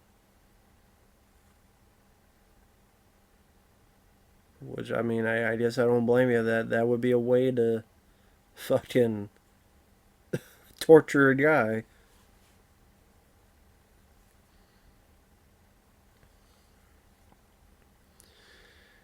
I'm trying to think. Yeah, because they come in and they're mad at this guy for fucking them over. I mean, for losing the money, I should say. Not fucking, but for losing the money.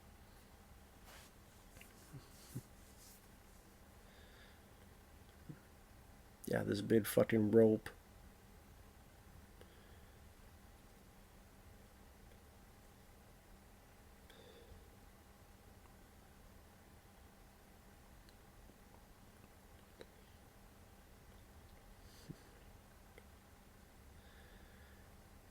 This is a torture scene that definitely works better than in Beginning of Die Another Day. Oof.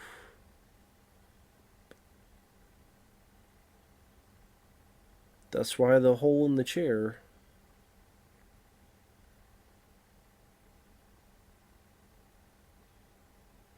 Oof. Surprised you just kick him in the balls if that's the case. Be a fucking field goaler.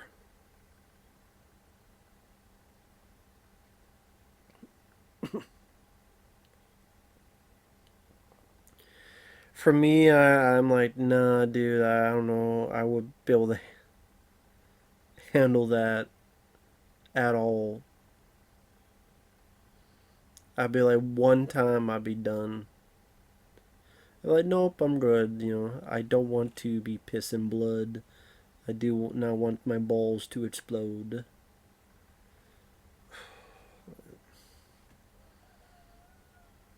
I mean, they do enough to get away with what they can with PG-13.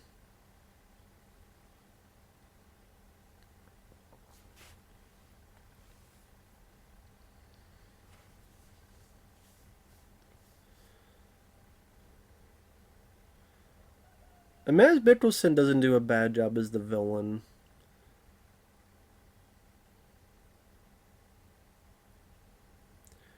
And that's the thing with a lot of.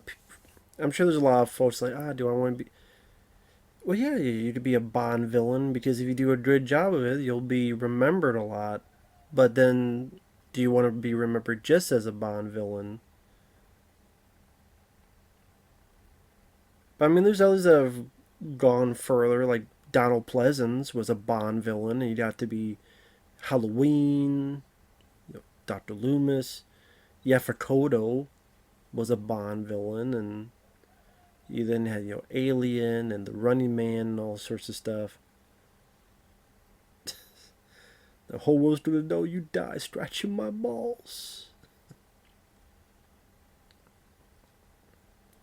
No matter what you do, I'm not going to give you the passwords, which means your clients will hunt you down, cut you into pieces while you're still breathing. If you kill me, there'll be nowhere to hide.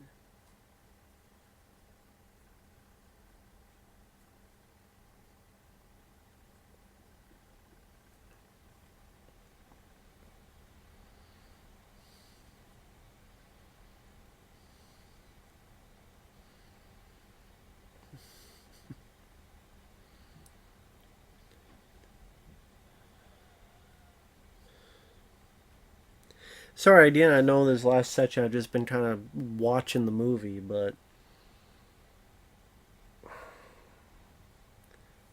like I said, with these type of Bond pictures, you just to a point where you made so many of them, you kind of wonder what more can you do for a plot. Like, what more can be done? I mean, they've done from being in fucking space to all sorts of things being taken control. I mean, the media and Tomorrow Never Dies, satellites or whatever, and GoldenEye. Just makes you wonder, like, what more can you do with a plot for James Bond? Is there a limit? And when you try to think of something, will it be looked as too minute, or too typical, or too silly, or too fantastical? And that becomes the challenge for the more Bond films you do. And the more Bond films you try to make, is just, again, I know there's a lot of source material to be fair. Whether that would work for live action, that's another question. But it's like, again, in a way, when more likely want to limit yourself to not being, sci-fi. Which, to be honest, a lot of these films kind of enter that realm. I said Moonraker, among others. It gets to be a bit iffy on what you can do in terms of a plot, in terms of a story. As some people say it doesn't matter. Some people say it does matter. Some people say you just need the action, the right Bond, the babes, the gadgets, and you can make it work. In a way, they got a point. Because there's a lot of films that you look at, and the plot's not really the most, amazing, but the humor, action, spectacle, lead is what carries the film to the finish line in terms of entertainment.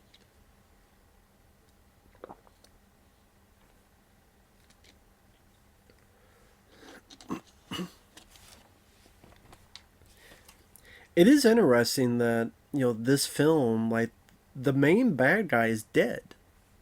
Like, the main bad guy is dead. Sorry. Stupid thing.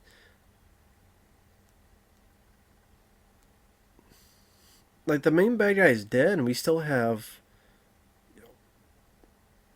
20 some minutes left of the movie. So yeah, that's the guy who he thinks betrayed them, but didn't. Giancarlo Giannini is innocent. And you come to find out that Vesper herself was the betrayal. Like, this lady here is the one who betrayed, not Giancarlo Giannini.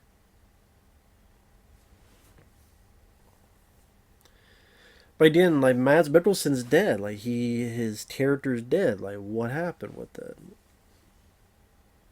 Actually, I try to remember, is he? Or did they fake it? Try to remember who the... God, it shows how long it's been since I've seen this. But I do know she's working with the bad guys. But then, she does tear for Bond, and then blah, blah, blah, blah.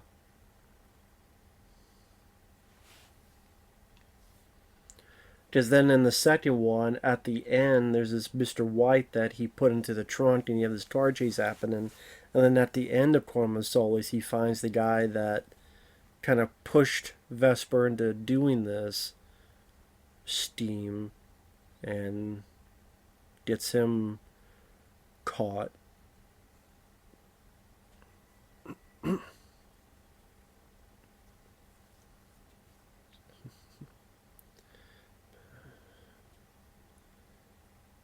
Then you find out, doesn't he find out like there's no money in this or something?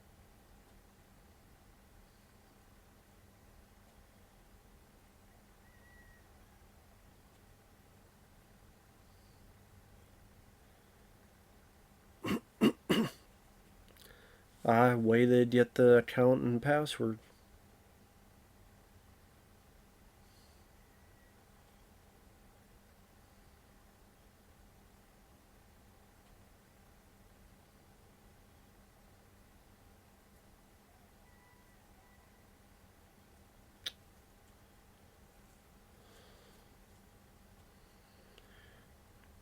I waited to get the password, which is what they needed.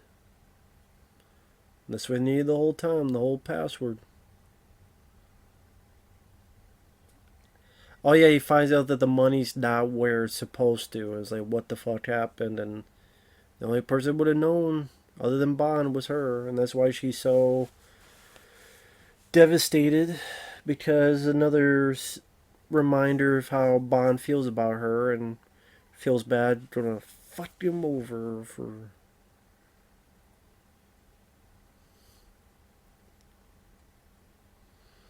Was it like a guy she was in love with, and you found out that the guy she was in love with actually fucked with her, fucked her over, pretended to love her so that she would want to do this to save his life, even though it was all esteemed by that guy, working with the... Anyway, Don't fucking matter. You either seen the movies or just don't watch the movies. Better than me just explaining the shit.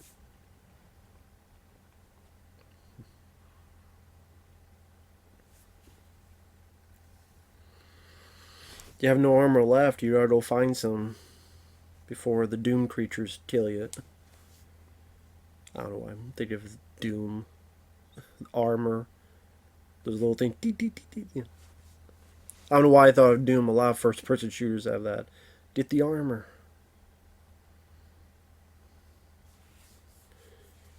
For those who don't know, if you're not following along, he says, I have no armor left.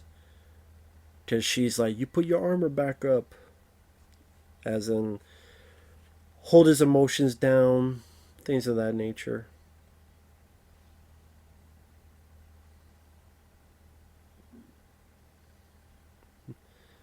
Wanna know what love is? Want you to show me.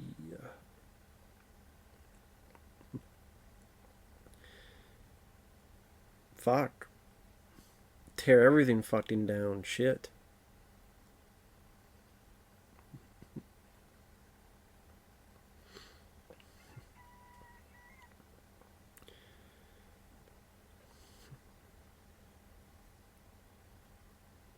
I'm sure at this point maybe the audience going, where the fuck is this leading to? Like, you know.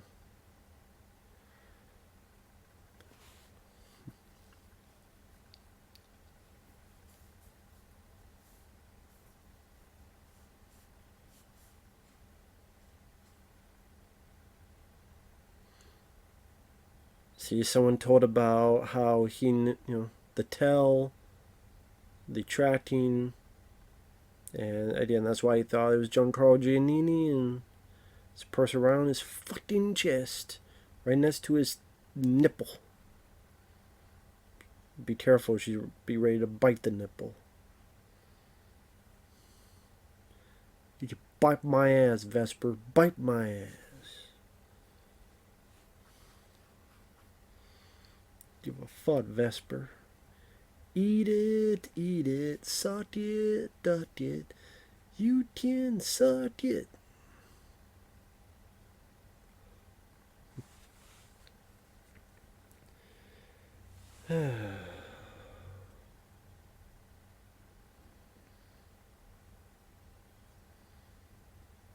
I said, watch this again. Yeah, the pacing does get sluggish at times. Again, I do not think this movie needed to be 2.5 hours long. I really don't. Again, that's one of the things that just does bog the film down for me. I mean, I know most James Bond films are pretty lengthy, but a lot of James Bond films, they just feel like they have more action compared to this.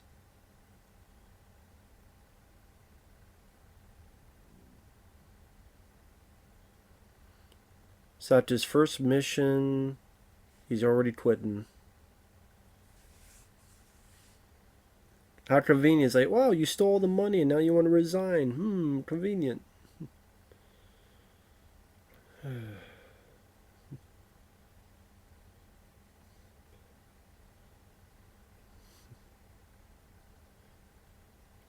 Yeah, it's around here where the finale takes place. Because this whole area with the water.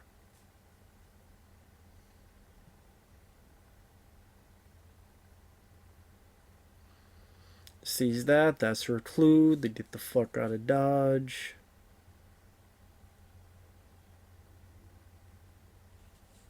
That's your clue. Get the fuck out of there.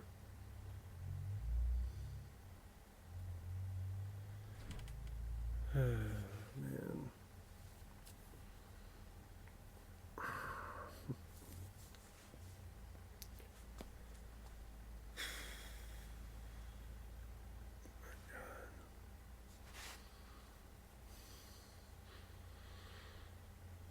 God, even I'm getting a bit itchy with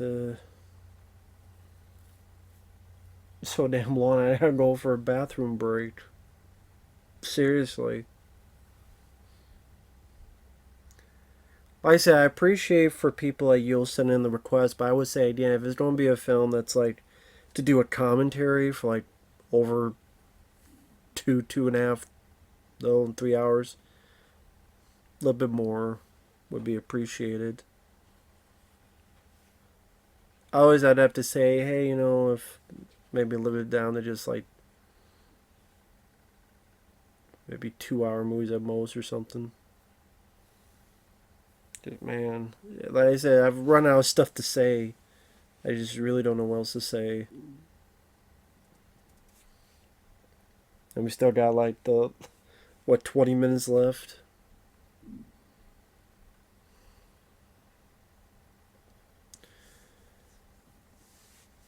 Pretty much the final piece of the movie.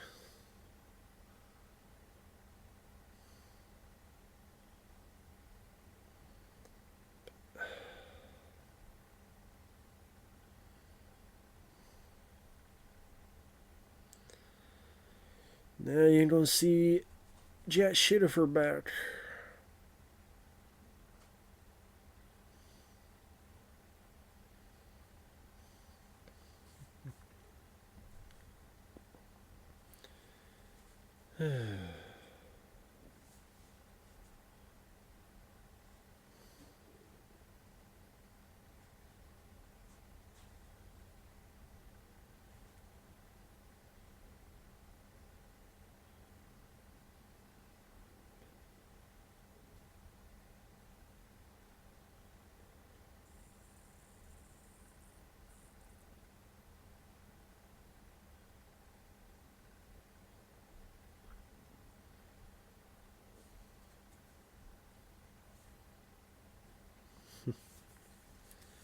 Yep, now we know something else going on.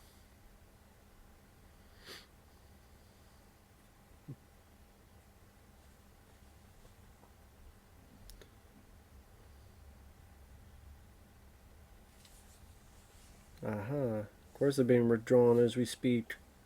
Cancel the shit.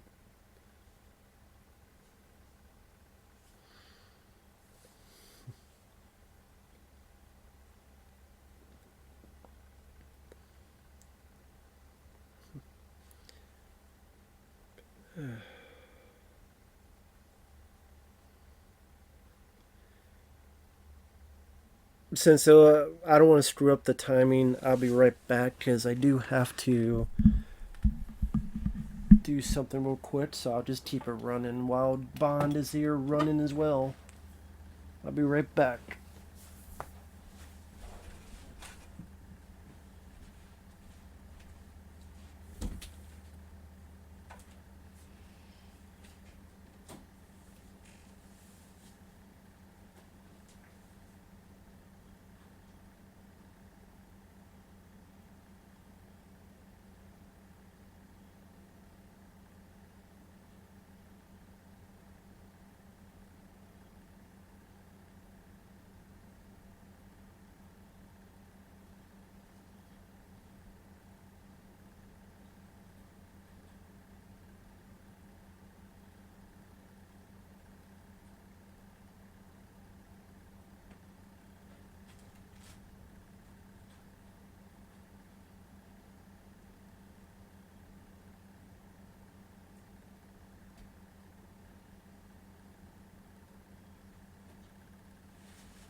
Alright.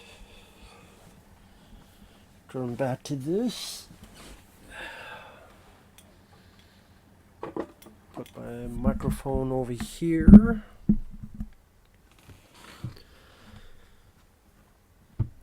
As we got Mr. Cyclops here. Mr. Bond. Come out here so to be ready to die.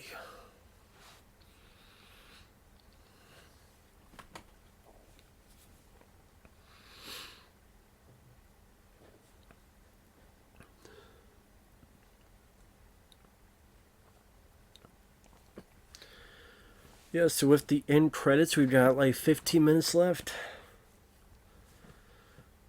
So even if it's 5 minutes, the credits still like 10 minutes left.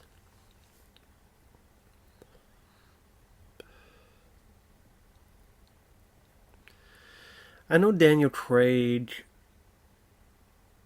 there's been a few times he's mentioned that, it felt like he never liked playing Bond. Now, maybe he liked him playing it one time, but after that, he seemed rather done. Because it seemed like he was always complaining about doing the films, or obviously it seems very physical and very draining on the body, to be fair, but. Like, you look at Keanu Reeves. Keanu Reeves seems like he just yearns to play John Wick again and again. And loves doing it and never complains about it, and those are pretty physically demanding movies too. And you get that sense of love that Keanu Reeves, really wants to do this stuff. You never really get that with Daniel Craig. It's just, I don't want to do this again. I'm tired of doing this. This will be the last time I do it. Fine, I'll do one more. I'm sitting there going, dude, I did it. Like, you look at this scene here and you look just how crazy it is with the building going into the water, into the breaking down bit by bit. Very nicely done, though. A lot of good practical stuff showcasing all this. Very unique way to, or place, I should say, to set your finale. But at the same time, dude, a lot of us would love to play a role like James Bond. I mean, think about it. You get to do a film that is beloved of a franchise that, especially at the first one, if that succeeds, a lot of people like you in it, or they praise you in it, or they give you kudos in it, and you get to kick ass, take names, look cool, get the babes, do these action scenes that seem like crazy, amusement park rides,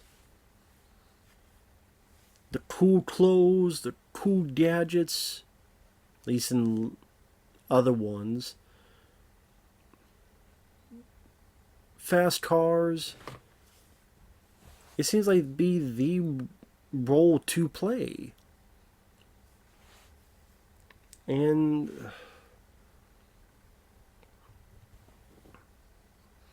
I don't know, it's just, I get that if you're hurt physically, you don't want to play it because it hurts. I get that, but other than that, I wouldn't get the big complaints about it.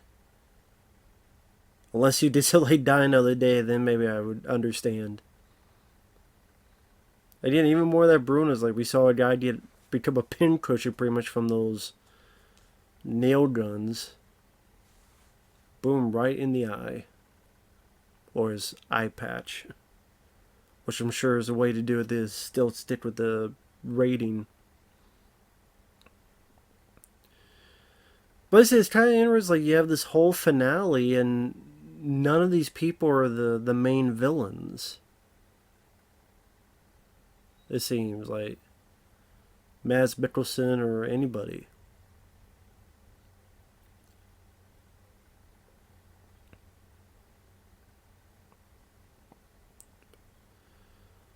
Or who was that guy on the eye patch now that I think about it?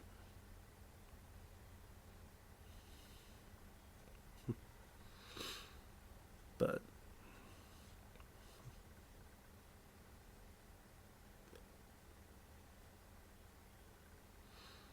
yeah, this is the bit where she's in the elevator cage and he can't get her out, so she drowns. She kind of locked herself in for James to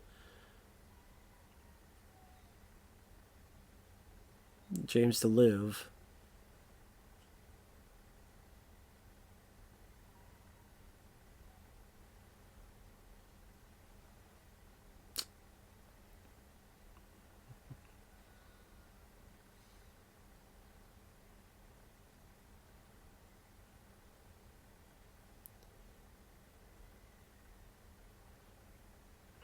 That's a pretty good job acting of being drowned. I mean, that's not the easiest thing to do, is that you have to open your mouth. And of course, open your mouth, that means the water's just going to cascade into it. So you have to open your mouth, and all this rush of water is just filling it up. I would not know how to do that without fucking drowning. I As soon as you open it up, the water goes in. Do you then swallow it? Do you just hold it? Someone to go like this, and then wait, somehow spit it out?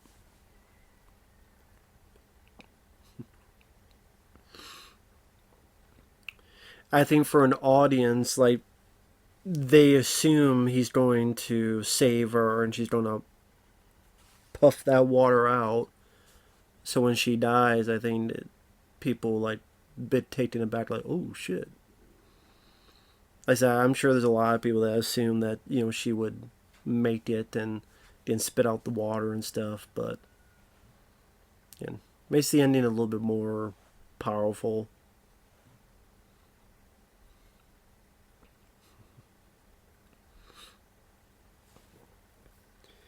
I would say the scariest drowning scene I've witnessed, weirdly enough, is in a film called Poseidon, the remake. And Kurt Russell, maybe because I really like Kurt Russell, and he has to be underwater and his character has to drown. But the way Kurt Russell like just has a seizure, and being the fear in his eyes, and trying desperately to his character to breathe or whatever. That was just really fucking creepy to watch. But she did a good job. Just again, that's not an easy thing to do.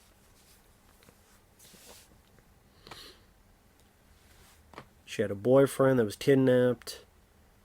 They blackmailed her, threatened to kill him.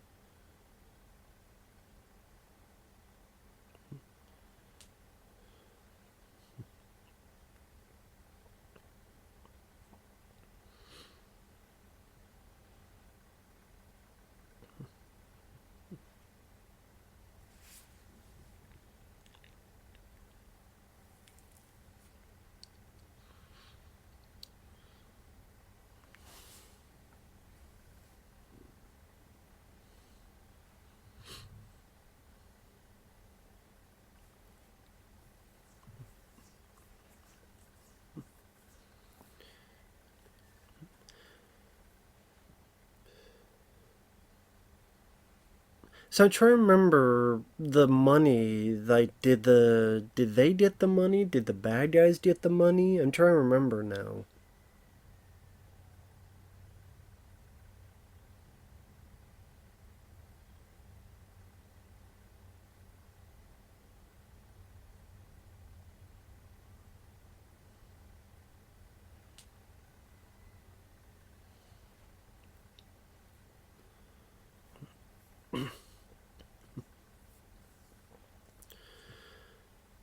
So again, now that I think about it, like this whole plan was to not have the bad guys get that money, right? So did the bad guys still get that money? Yeah, I'm trying to remember.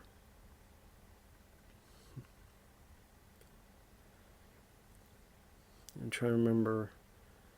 Maybe during that, like, stop the transfer on the money. Well, Mr. White. What is it? Reservoir Dogs, Mr. White, Mr. Blonde, Mr. Pink. Where's Mr. Pink?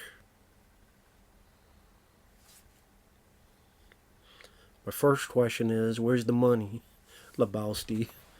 Second question, where's the head of Alfredo Garcia? Bring me the head of Alfredo Garcia.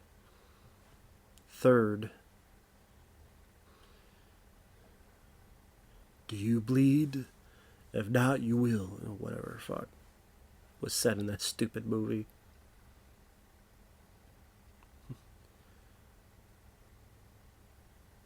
time to die. Wait, I was told there's no time to die. You got sniped, bitch. Okay, did they stop the bad guys from transferring the money, or... God, try and remember. They say it was in the middle of transferring the money, so... Because that was the whole point, right? Stop the bad guys from transferring the money.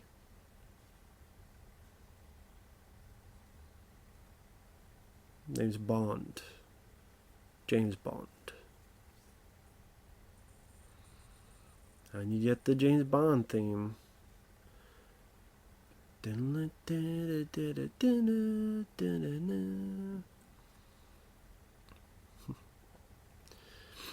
Yeah, you find out in the second one that Giancarlo Giannini's character was innocent, among other stuff. So, that's Casino Royale. Yeah, it brought people a bit more... Wow, that's what you do with James Bond. You do a bit more serious, a bit more darker. But it's been done before. I mean, License to Kill showed that before this. And even a bit of For Your Eyes Only showed that. But I do like the film. Like I said, I do have issues, mainly the pacing. I'm on a few other nitpicks, but when the actresses are there, they're capably handled by Martin Campbell. Some nice supporting cast members like Judi Dench and Jeffrey Wright, and Daniel Craig made it work as James Bond. Made a very solid first impression. We'll say that. I can't say it's the most exciting plot for me, but the bit of love story is not too bad. Show a bit of the James Bond opening up a bit, and then because of what happened, that's why he closed himself down and puts our armor exceptionally up. But that's Casino Royale. Way better than the original Casino Royale movie, I'll tell you that. Way, way, way fucking better. Because that was like a comedy that wasn't funny. So with that said, thanks for watching. Take care. And we will see you guys later. Bye-bye.